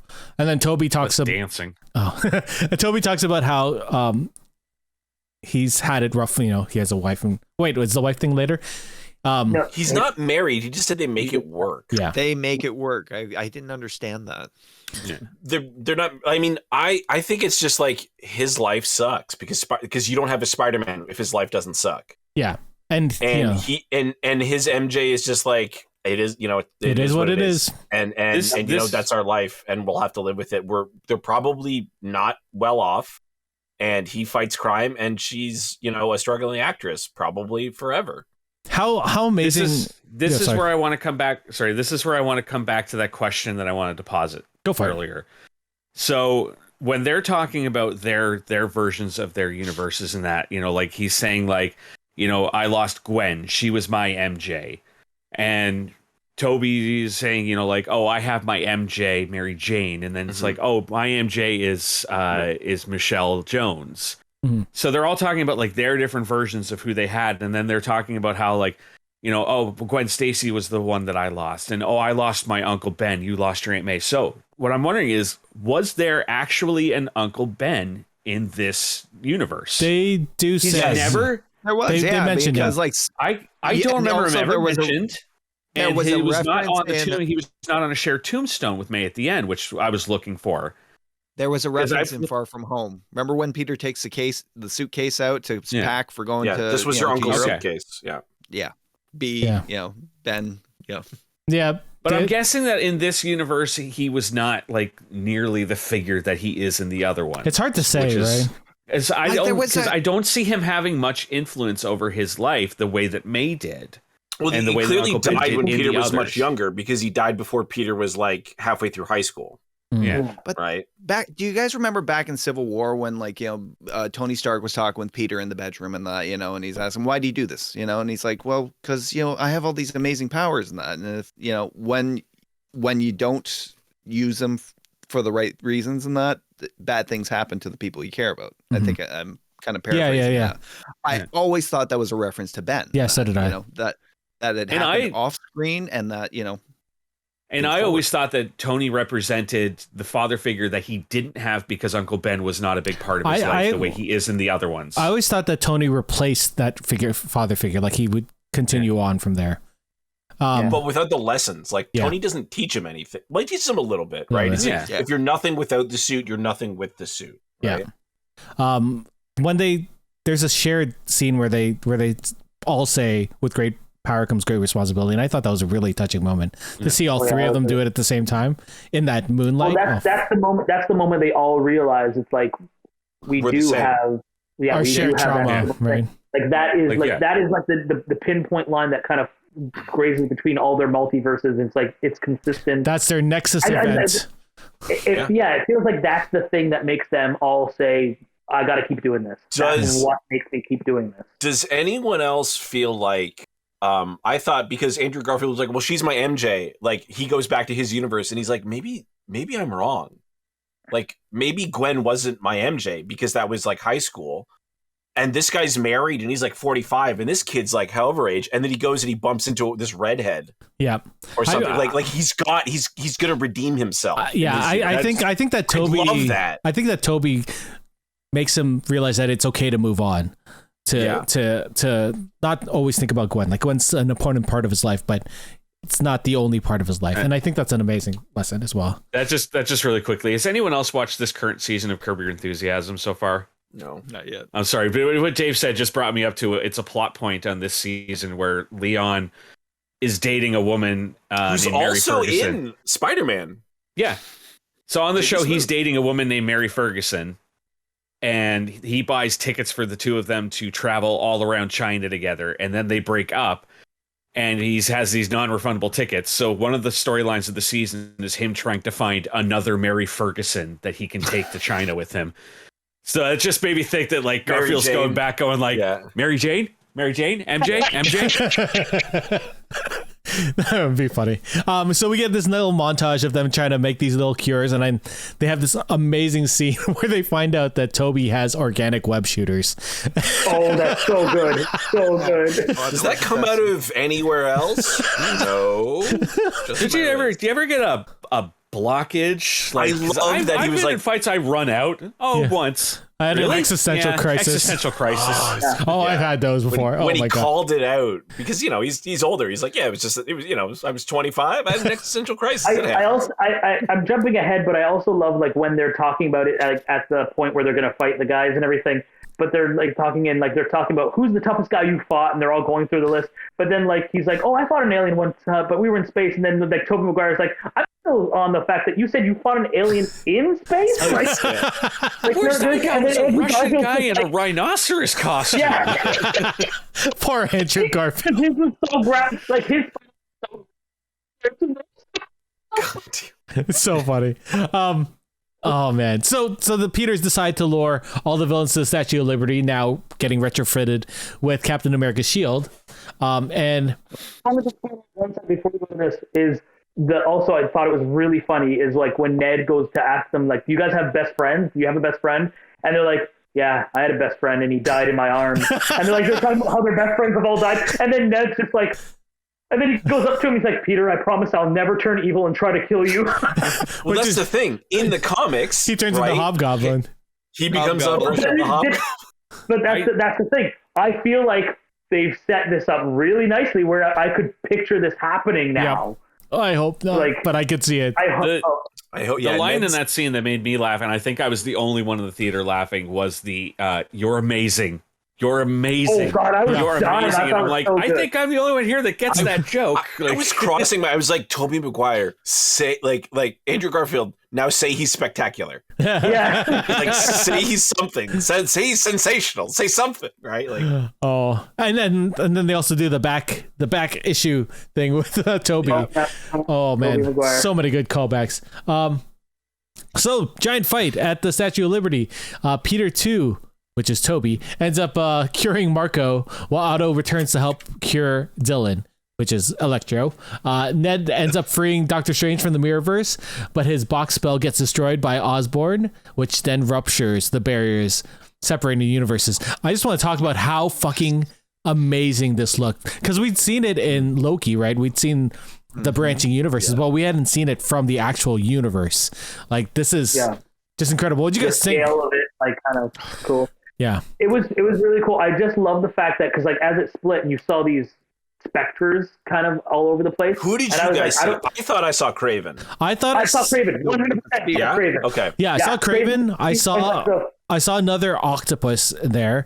I wasn't sure if it's the spider version of the Spider-Man version We of Doc can't Ock. have Catherine Hahn be also Doc Ock. Yes, we can. Also, Yes, No, there it's was not allowed. also Yes, a we really can. weird. There was a weird character that had like a long neck or like an elongated face or head or something, and I don't know who that was, but that like drew on my face, and I was like, "What the fuck is that Inspector one?" I didn't know. Gadget? There was also a comic accurate Rhino Mhm. that was there, and I'm pretty sure, I'm not 100% sure. I'm waiting for like images to kind of surface so I can start like picking through them and seeing them and like I'm zooming sure in. they're out there. But there was somebody who kind of looked like they could be a version of like the Madam Web character. I saw the thought- chair. I thought I saw the chair too. I'm Madam pretty Web sure I saw might like a show up in throne that this looked like a actually. web. And like I saw a chair web kind of thing, and I was just like, "Oh." So the long neck person that you saw, are you sure it wasn't the Scorpion? Because I saw someone Yeah. who looked like the Scorpion. Ooh, you know what? It might have been the Scorpion. It might have been the tail up Yeah. there, maybe, which would be pretty sweet too, actually. Yeah. I thought the dude that was in the first Spider-Man movie, the current Toby, Matt Gargett, yeah. I thought he was gonna come up and come back as Scorpion in this movie. Nope. So that's all right, I guess. Michael Mando, who was the villain in Far Cry 3, I think. Yeah, Far Cry 3. Yes. Yeah, he's Boss. also in Better Call Saul. And he's in a bunch of other. Yeah, I think he was in. Weekend Hawk. It's a phenomenal show that everyone Isn't that should great? watch. He was also 5 in seasons Orphan he's Black. done. Orphan Black as well, which is also a phenomenal show. And Canadian. Yeah, that ends up blah blah blah. Barry separating things. So the destruction ends up that happens around the Statue of Liberty ends up causing MJ to fall from the statue, and it does this amazing shot that mirrors Gwen's fall from the Amazing Spider-Man 2. And in a But it's turned on its its side. And in a fitting scene of retribution, like fucking Andrew Garfield just amazingly Well, catches her. the best is that you get Tom Holland trying to do the save, and you're like, oh, he's gonna save her, try to do what Andrew couldn't do, and then he gets knocked away, and you're like, oh no, and then Andrew dives. Andrew Garfield dives so hard and just Again, like, defying the laws of physics, but it don't matter. yeah, I don't care. Well, she was Okay. flat, so more air was stopping. rips her in Right. half. Right. So when she's History accelerating at repeats. 9.8 meters per second and he's accelerating at 9.9 meters per second. I don't care because when he asks her if she's okay and she says yes, his face was He's like crying. It was so And she- like, and- but it wasn't just and she goes- crying. Like he was happy and sad all at the same time. Yeah, And I was like, oh my god, this is why everyone needs to watch Tick Tick Boom, because he's amazing in it. So Strange tries to maintain the barrier as the dimensions slowly break, while Spider-Man 1 fights Osborn. Oh my god, this fight was brutal. The Osborn fight was so good. I wish it lasted a little bit longer. Yeah. I know we didn't have the time for a little bit longer, but also just the poeticness of it happening on the fallen Cap's shield. Yeah, I could do this all day. Brutality, like the brutality of it. Like Osborn was smiling and just giving him everything, but he's getting punched with the hardest hits that Tom Holland's Spider-Man can fucking give him, and I just love him there's- so much. There's an alternate universe where Willem Dafoe is like an evil Sith in the Star Wars movie. He's Because part in of the this Disney movie- family now. Because in this movie, Yeah. he was basically trying to get Peter to turn to the dark side. He was like, "You kill could me, you and then imagine? you'll be evil too." I love that they were both so exhausted and like beat down, but they were just like fucking giving it at each other, and just like it felt like like at the end of one of the Rockies, I can't remember which one, where they're just like fucking punching and just like fucking That's Eric. That's all the Rocky movies. my bad. It Sorry. is pretty much all of rough. And then right before Tom Holland goes to kill Green Goblin, Toby comes in and it's just like stop. Oh, and and we get like a classic Tobey Maguire like quiet stare off, and like Yeah. the puppy died, and just like oh Only my Tobey god. Maguire can make that work. And it's weird. It's like he's smiling and frowning and angry and happy all at the same time. And you're like, how are you doing that? but at the same time he's like, he's also saying it's okay, right? Yeah. And I'm just like, fucking Tobey Maguire, how? Yeah. How? And then he gets stabbed. He gets stabbed. He gets fucking stabbed. Stabbed before. Dude, when he goes, I've been stabbed before. I was like, oh no. I went to my buddy. I'm like, I knew one of the Spider-Mans had to die. And then he's like, are you okay? He's like, I've been stabbed before. And I was like, what? No, you can't. This is bullshit. One of the Spider-Mans has to die. Well, fun thing. 3 men enter, 1 man leaves. Have you heard the rumors about Secret Wars? That they're trying to get Toby to come back and play Spider-Man in it because it's a multi-dimensional show. Mm-hmm. So they're trying to get bring them all. I feel like you could easily get Toby to be, green screen and a suit and put his head on there and have him talk. But every time he's Spider-Man, he doesn't need to be in a fucking suit anymore. No, for sure. Like, CD that shit and let Toby let us just have Toby. Give me Toby. Mm-hmm. But like, I would love a Secret Wars, and I would give me a screen accurate Scarlet Spider. Like, give me like all these different Spider-Mans. Like, I want give me Ben armored Riley. Spider-Man.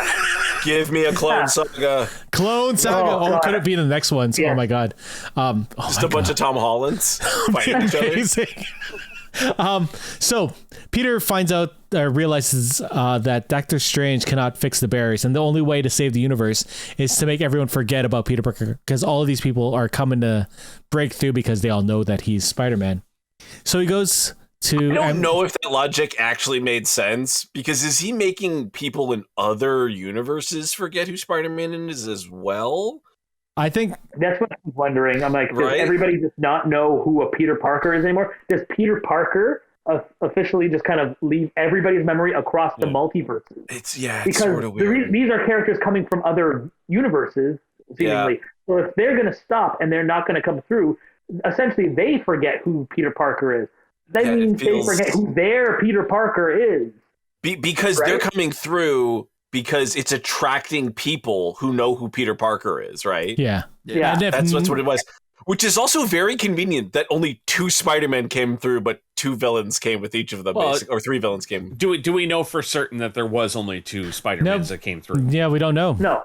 And we don't know how many villains came through. They could easily retcon this in like a Secret Wars version where they're like, oh, I was there. I just didn't make it to you guys. I just didn't know what to do. I saw other man. I mean, there's just like Technically- a Ben Riley like walking down the street, be like, that feels weird. Is there something going I mean, on here? technically, when we get to it, one of the end credit scenes kind of answers a little bit of that question. So, So he says bye to MJ and Ned and tells them that he's going to find them again in a very heartbreaking and wonderful scene. This is probably the best that Zendaya has been in all of the Spider-Man movies, and I think she's wonderful in this movie. She got to be a character. Yeah, agreed. This whole movie was the first time she got to be a character, right? She was like in the first movie. What was it? I forget, but there was like she only got to play like one-note things in the last 2 movies. Yeah. And in she this was one, the she gets to be a sarcastic person full. in the first one. Yeah. And the second one, she the was just aloof the girl. object of his affection. Yeah. Yeah. So the spell is cast and everyone is returned to their respective universes, which then causes some branching universes that we learned from Loki.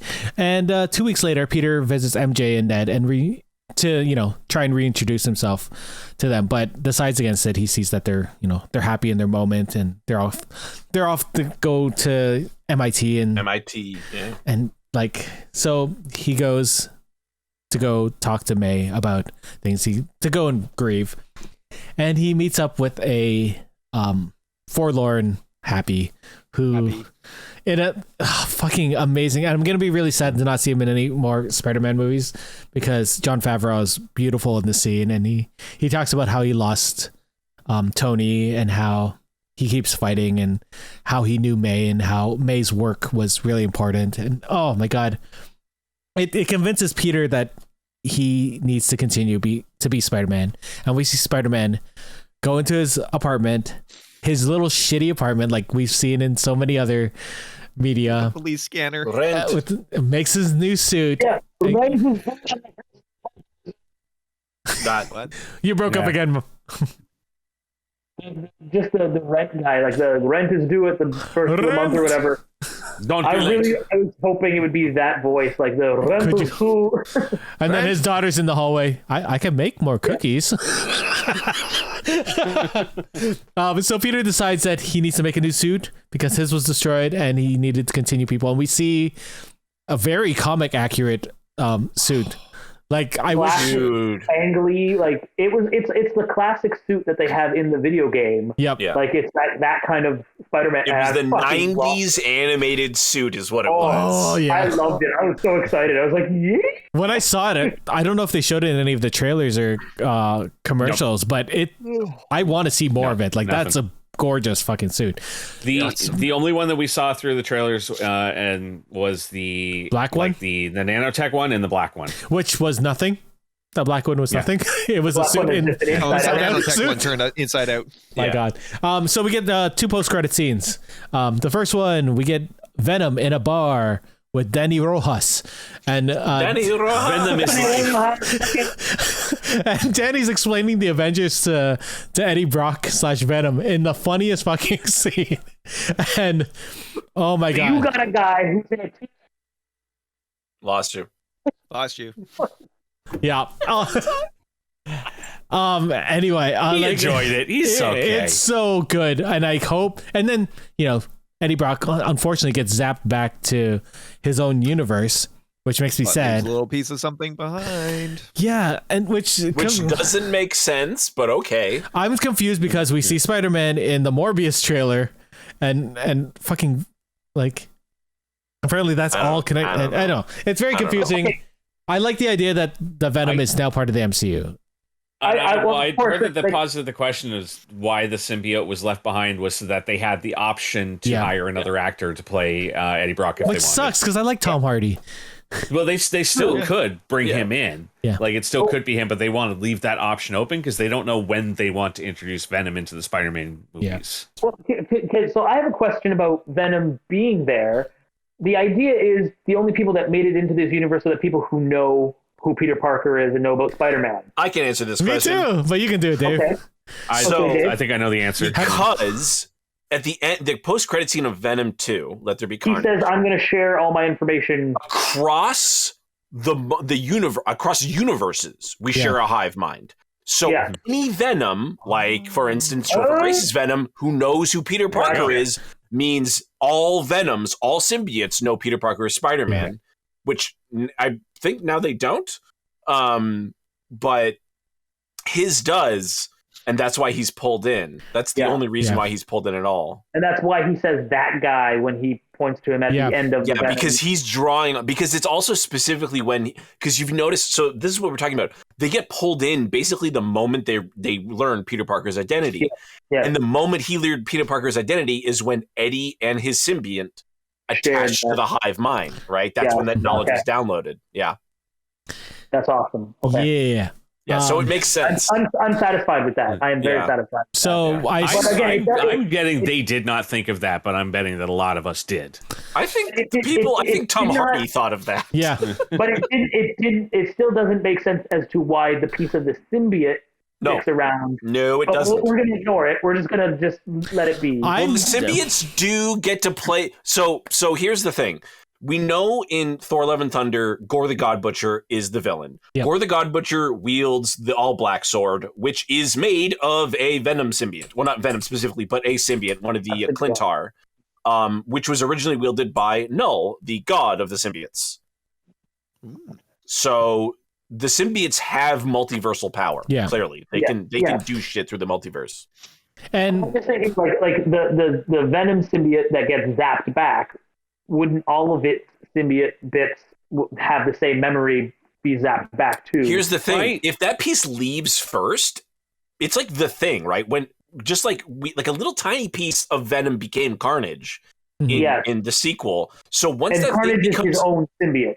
Yeah, Carnage exactly. So if that little piece went, hey, I'm on my own thing, and then he went back, that thing, I guess, is their theory is that once it's separated, it's separated. Yeah. So that thing is now in this universe because it's born in this universe. He goes back. I just assumed it was that the symbiote didn't follow the same rules as humans did. They probably don't for going back. So that the symbiote going back with Eddie Brock is because it was attached to him, and the piece that was left behind is because it was separated. So you know what? Either way, I will take either one of those as a decent enough answer to not question it or worry about it. I'm happy that it's there. I think what's the most important is that the third season of Ted Lasso is going to be really interesting when Danny Rojas shows up as Venom. Yes, Symbiote is life. I would watch Danny Rojas as Venom. Right? He would be an amazing Venom. Like, oh my god. Anyway. Man, could you imagine how much he would have fucked up that dog at the beginning of the second season, though? Well, he would have eaten it. He would have eaten the dog. Danny, you are a loser. Where I am from, I am also kind of a loser. No, Danny is not a loser. Sorry, Jamie, you are a loser. Jamie, yeah, for sure. So then we get post-credit 2, which is actually a trailer for Doctor Strange in the Multiverse of Madness. Which you can watch now. Yeah, it got released today. And this is the first time they've shown a trailer at the end of a Marvel movie since Captain America First Avenger, because they showed the Avengers trailer at the end of that one.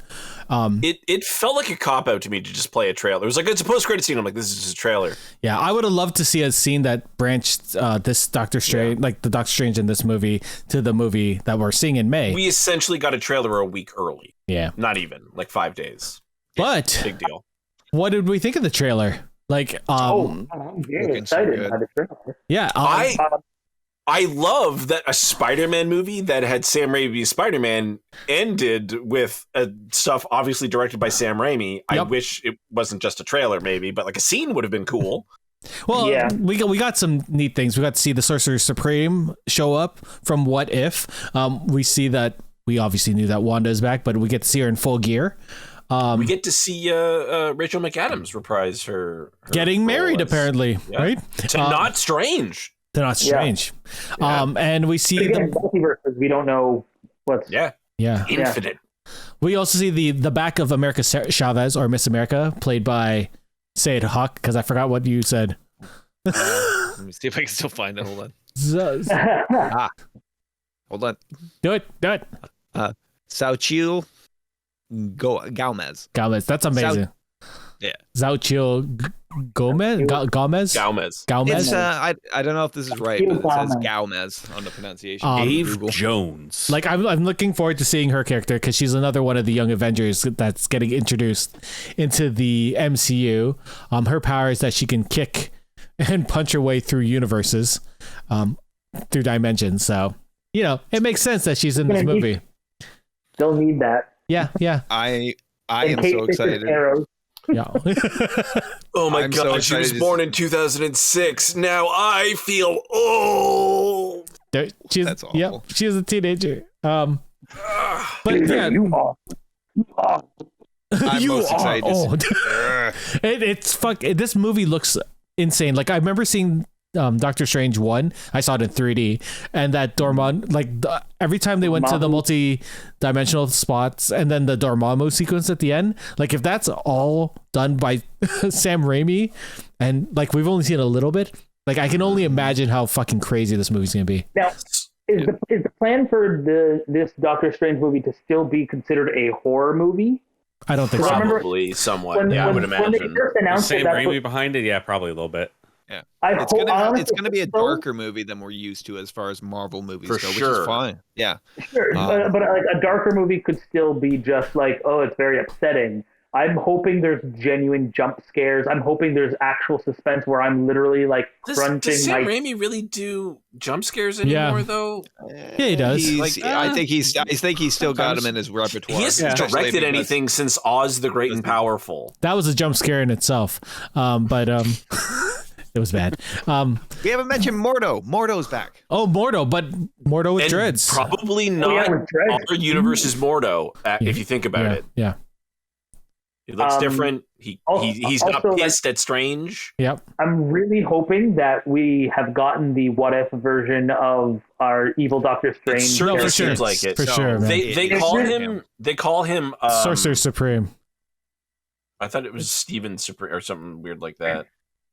Was it Sorcerer Supreme? Sorcerer Supreme. Whatever, doesn't matter. But yeah, Supreme fries. Burrito Supreme. Oh man, Yeah, it's got the whipped cream and the chives on top. I would love that. Tomato chopped up. Whipped cream cheese. Cream, Jesus. Sour cream. It's supreme. It's got every kind of cream. It's got whipped butter. And I'm not 100% clear, but they do show the tentacle creatures. Shumagorath. Yeah. Oh, that's what I'm hoping. Yep. It's not confirmed whether it actually is Shumagorath or not. It looks exactly like Shumagorath, right? But it also looks really small in that one scene. So Shumagorath it has babies, right? Yes, but I mean, like, are we to believe that this is? I'm. It's just a matter of whether this is also because evil Doctor Strange absorbed Shuma in his dimension. In his dimension, but there's more than one Shumagorath as well. Perfect. That's all I need. It is a multi-dimensional being, but more than one exists. Yeah, it can travel through, but it doesn't. So something I wanted to mention was that apparently Dan Harmon helped punch up the original Doctor Strange script. Ooh, with his circle of narrative. He talked about that on his podcast many years ago. The thing I find interesting is I think one of the reasons Marvel is able to do all this multiversal stuff is because of the popularity of Rick and Morty and the ability for people to comprehend now. Also, multiverse. One of the writers for Rick and Morty is working on this screenplay, right? Yeah, exactly. Yeah, the one who did most of the multiverse stuff, like the explanation stuff. Yeah, makes a lot of sense. Any general thoughts? I have a couple for Spider-Man. Like I said earlier. Do you think people need to watch Spider-Man 1, 2, 3, Spider-Man 1, 2, and then Spider-Man 1, 2 to fully appreciate this film? It helps, but I think everybody kind of has the right idea. Like, you don't need to watch it. You don't need to watch those movies to get through this movie, understand this movie, and enjoy this movie. But watching those movies, having the information from those movies makes this so much more delicious. Makes this yummy. It becomes so much more yummy. I don't think if you watch those movies previously, not just like previously, but like basically when they were popular and when they came out, if you didn't watch them then, you're probably not going to appreciate it anyway because those movies have aged significantly. To be fair, but I think there's so many favorite movies, but there's plot points in those movies that make certain moments in this more impactful, like Andrew Garfield saving MJ at the end. Would not be nearly as impactful if you hadn't seen Amazing Spider-Man 2. His chat with Max is beautiful at the end because like of that little relationship that the two characters would have had, like Max and Spider-Man having that kind of like, hey, Max, I see you. You're important. You're not a nobody. That kind of thing was really sweet. Yeah. Also, I loved his shout out to thinking Spider-Man was black. That was fucking hilarious. Yep. Of course, it does instantly put out its own. Get any Into the Spider-Verse kind of shout outs in this movie, whereas like Spider Pig or I'm sure once we get the high res stuff of the dimensions, I'm sure we'll see like a Spider Pig and a Noir Spider-Man and I feel like there was a slight there was obviously a slight nod to Miles Morales in this one. Just when Electro's talking about how I always envision we were just talking about that, and I think that was a slight little nod to Miles we Morales, literally just said that. I wasn't paying attention. So one quick question then, because Oscar Isaac does the voice of 2099. Yeah, what is it? Something O'Hara. What is it? Oscar O'Hara. No, it's not Oscar. What? Isn't it? Whatever. It doesn't matter. Do you think he could also play the live action movie? Yes, fuck yes. Although he's Moon Knight. That's the thing. That's the thing. I was like, because he would be a really good 2099 Spider-Man that they could bring into live action. But I mean, give me Jake Johnson as a Spider-Man, then fine, bring him into a live action. It's Miguel, right? Miguel O'Hara, that's right. Yeah, because he's biracial. Yeah. Man, that would suck. We're gonna bring any of them in from that. Can we bring in fucking Nicolas Cage for crying out loud? Yes, 100%. Oh my God, Noir Spider-Man. Nicolas Cage and John Mulaney. Okay, just bring them in. I'm good. I would like to see Andrew Garfield Spider-Man lose his shit when he meets Spider-Gwen. Or sorry, that's not Silk. What does she call herself? Ghost Spider. Ghost Spider. Yeah. That would be pretty awesome. He'd be like, "No, what? My girlfriend could have had superpowers. This is bullshit." I love Andrew Garfield's conversation with Elektra at one point where he was just like, "You got me a little out of shape there," or something like that. Like, poking fun at the fact that Andrew Garfield is no longer thin and ripped like he was for the movies. Like, just kind of like, yeah, well, well, we've all gotten there. I just played a musical theater writer. Good. Yeah, he did. Yeah, he did. What'd you say? Tobey Maguire looked really good. Yeah. Oh, he looked fantastic. Yeah, he did. Yeah, but I mean, he just looked slim as opposed to Jack, like when he was originally Spider-Man. Yeah, but like 20 years ago. Yeah, literally 20 years ago, by the way.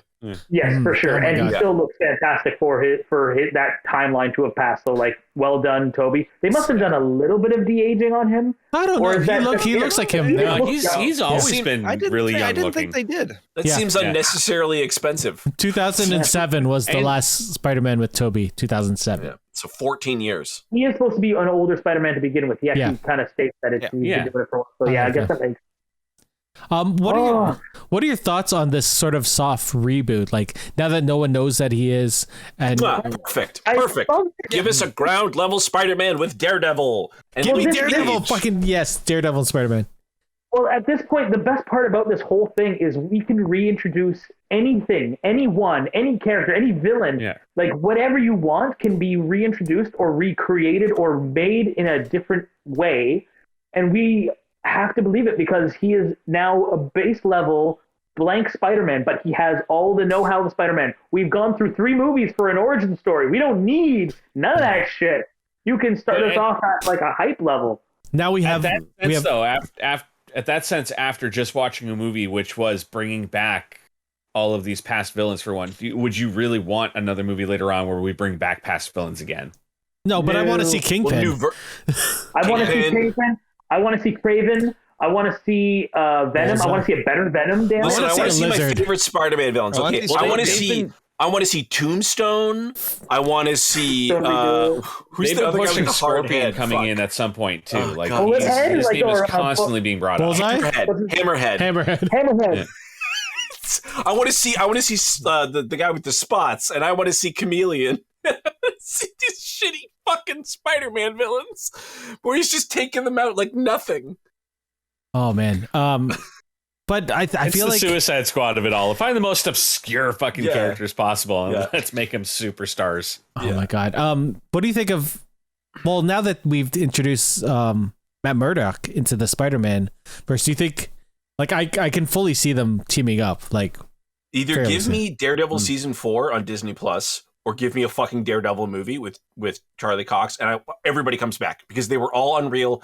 He can clearly fucking lead a film. They've been amazing, and I actually think he shouldn't deal with Kingpin if they're going to make a movie, because he's dealt with Kingpin for like 2.5 seasons. I think not the Hand either, because we did. I like the idea of Kingpin now moving to the Echo film or series kind of thing. Because like also, I'm not sure because in Echo in the comic books is portrayed with like a handprint on her face, right? Yeah. I would love to find out that the reason, like what happened at the end of the 2 shots that we see at the end of Hawkeye was him like stopping him, and like fighting, and then like grabbing her face, and like so his imprint is like the hand imprint on her face. That'd be awesome. I would love that shit. And then like having them be nemesises for like 2 or 3 seasons, that would be fucking perfect for me. Anything else you guys want to see moving forward in the Spider-Verse? I mean, I'm with Dave. I want to see Charlie Cox as Daredevil more. I don't think they're ever going to let him front his own movie, but I could see them having him like team up in one. Yeah. But I think because he's had the 3 seasons of the show, I don't see them really pushing him for leads anymore. Better Daredevil suit. You know, like that would be nice. Also, like, I would love to see. So I know, like you, Erik, I think you said you were not a fan of the idea, but like Ned being the Hobgoblin character, I don't mind that, but not in a way. Like what I want to see is like having him, because Ned no longer has his moral compass of Tom Holland's Spider-Man, Peter Parker, to be there. So maybe Ned has a bad time in MIT. Maybe he learns how to do some crazy ass tech. Then also discovering he can do a little bit of magic. All this shit together creates a pretty cool, what he thinks is going to be a superhero. Maybe he becomes a villain just because, I don't know, but then gets taken down. Maybe he becomes something else after that. And then the real hero of that story is Ned's grandmother, who throws a chinelas at him and makes him, become good again. I do really like that theory of like Ned becoming a villain because he no longer has that moral compass in his life of Peter. Well, because to I like explain things that happen. Like the idea that like because Peter has obviously been like, I'm not going to mess with them because they're better off without me. What if they're not better off without him? What if this? No, that's 100% what has to happen. Yeah, for sure. Yeah, like I just need to see Ned go bad. They seem superficially happy at first. Yeah, but he has a positive influence in people's lives, and he's working on all this stuff to try to be selfless as Spider-Man. But Peter Parker's being neglected. Yes, exactly. I want to see Ned be impacted in that way that I said. Like I would love to see him become an actual villain, and then I would love to see like maybe MJ actually just goes through a really shitty time, bad boyfriends, bad life choices, and then kind of becomes more of a dark MJ. She already is kind of a dark MJ. And then possibly seeing MJ come back as like her own, not Spider-Girl. What is it that she does? She does something, but she kind of becomes like a reporter and like, studies up and does all that kind of shit. Like I'm imagining like more detective version of MJ. Yeah. But like more bitter and kind of like drinking problems. I think if anybody's going to pull that off as MJ, it's Zendaya, right? Like, yeah. She was also Spider-Woman for a while. Yeah, so but I feel one question.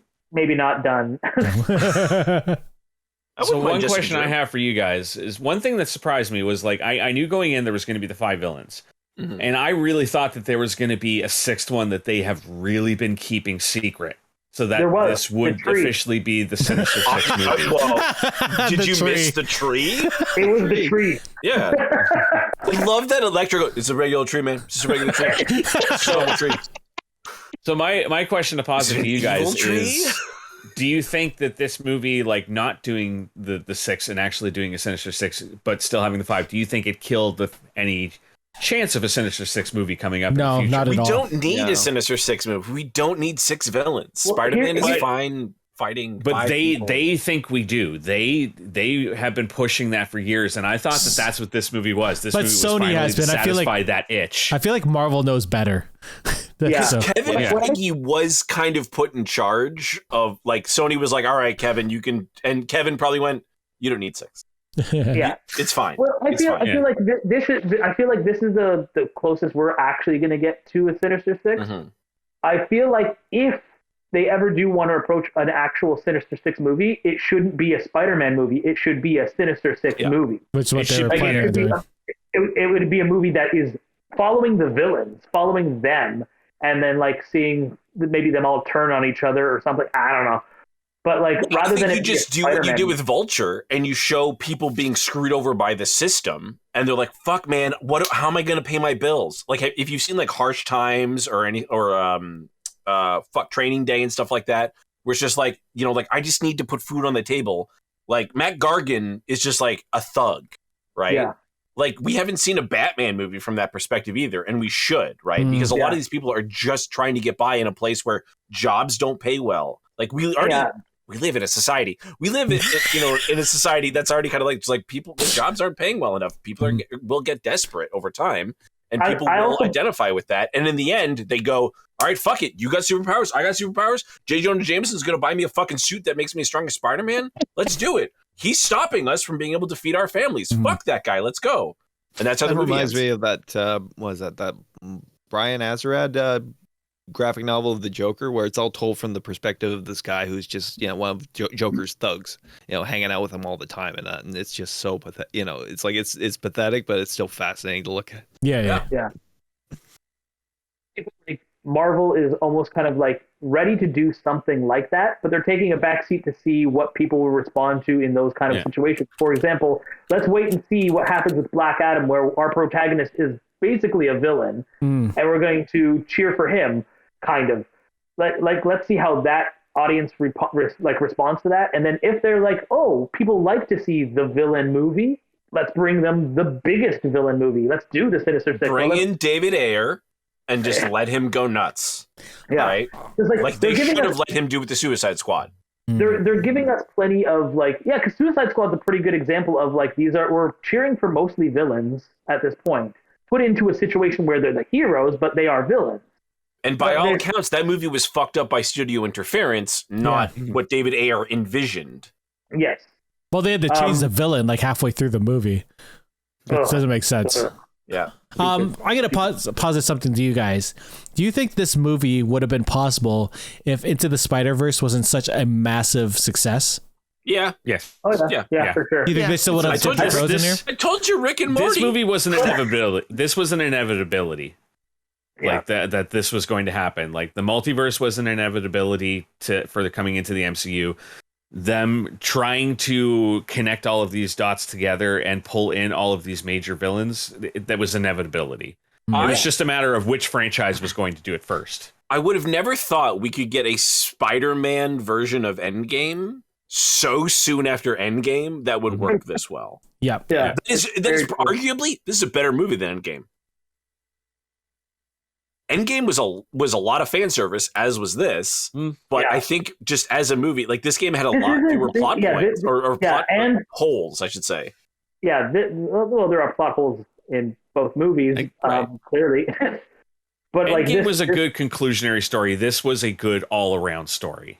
Yeah, true. But it still concludes a trilogy for Tom Holland. Yeah. Is the thing. Whereas they want Endgame, like they didn't want Endgame to be the end of Marvel films, obviously. Yep. No, but it was the end of that generation of them. Yeah. Like it was the end of that generation of characters. But this could be the end of the generation of Tom Holland films if they wanted. But if they wanted, but that's the point. They have left this at a point where they're like, we can do nothing or we can do everything, and it's okay. Like they're really good. Really hard to do. Yeah, like they're really good at basically being like, we've got this in the bag. If we need something, here's a bag of tricks. We can pull them out and we can use them. I feel like the multiverse has been something that they've been working on for long enough because it must have been like on their storyboard, their spirit board of life for the longest time. Because everything this year has been the multiverse.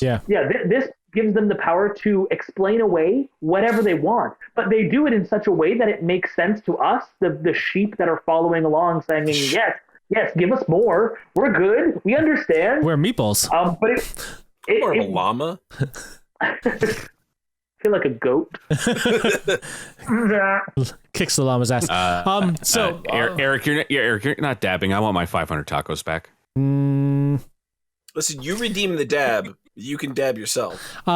Okay, this is the last thing I'm going to ask you guys. So we are in phase 4 of the MCU. We have Black Widow, Shang-Chi, The Eternals, Spider-Man, No Way Home out so far. We've had Hawkeye, What If, Loki, and WandaVision. Oh, and The Falcon and Winter Soldier come out. Out of everything we've seen out of these shows, do you have an idea where this phase is going? I do. Ooh. The Future Foundation. Fantastic Four.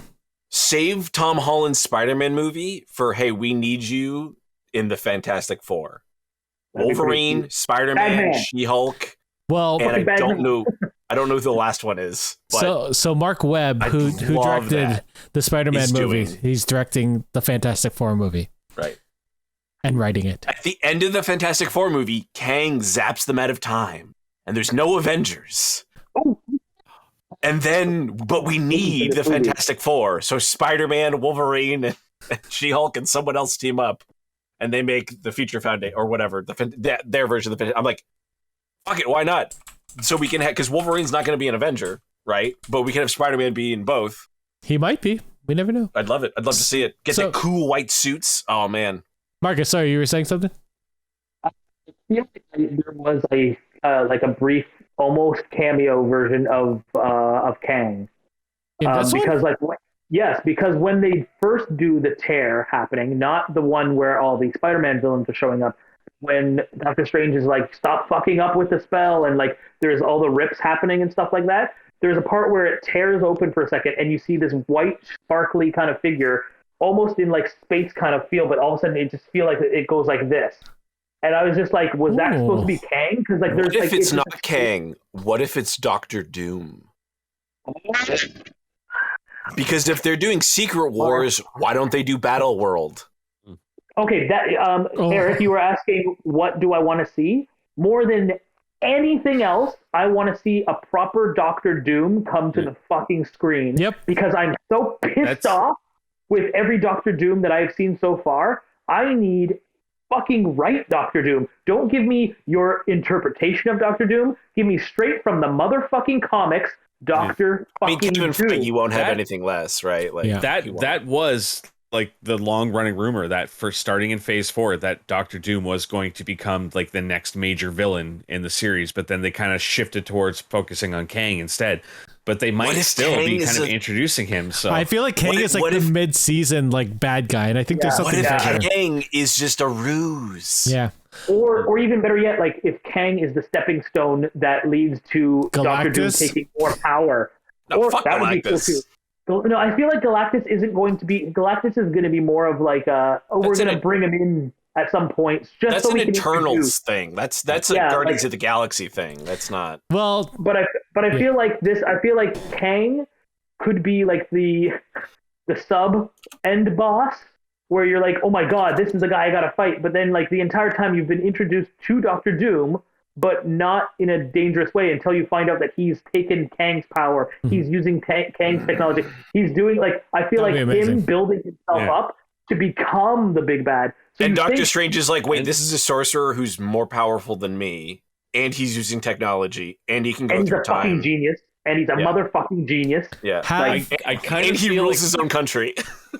I kind of feel like that's part of the reason why, like, when they announced Fantastic Four, there was so much hype around, you know, like, this is going to go into production, we're going to get this happening, and then we haven't heard anything about it for a while. They've been kind of putting it on the back burner a little bit more, and I think that could be because they are building that storyline up. Fantastic Four is supposed to be the end of Phase 4, so that's very interesting. That it is setting up that Doctor Doom is going to be introduced as the next main major villain in the series. One more question: has anyone seen the Eternals other than me? No. I have not actually watched it. No. Okay, I'm just because a lot of We're things. all waiting. You told me to wait. Well, it comes out in like 3 weeks. It'll be out within the next couple of weeks. Yeah. So. I just want to, because a lot of stuff happens in it to the universe and everything. They didn't even touch upon it in this movie, which I thought was very strange. I know how the Eternals ends. Like I'm aware of what the movie introduces. So. Okay. But I don't want to say because we'll talk about it when we talk about the Eternals next month, because this is the end of our 2021 season. We will be taking a break till probably the middle of or the end of January before we come back to regular, episodes. We will be doing some, extra stuff. There definitely has to be a review happening at the beginning of January for a game that we're getting.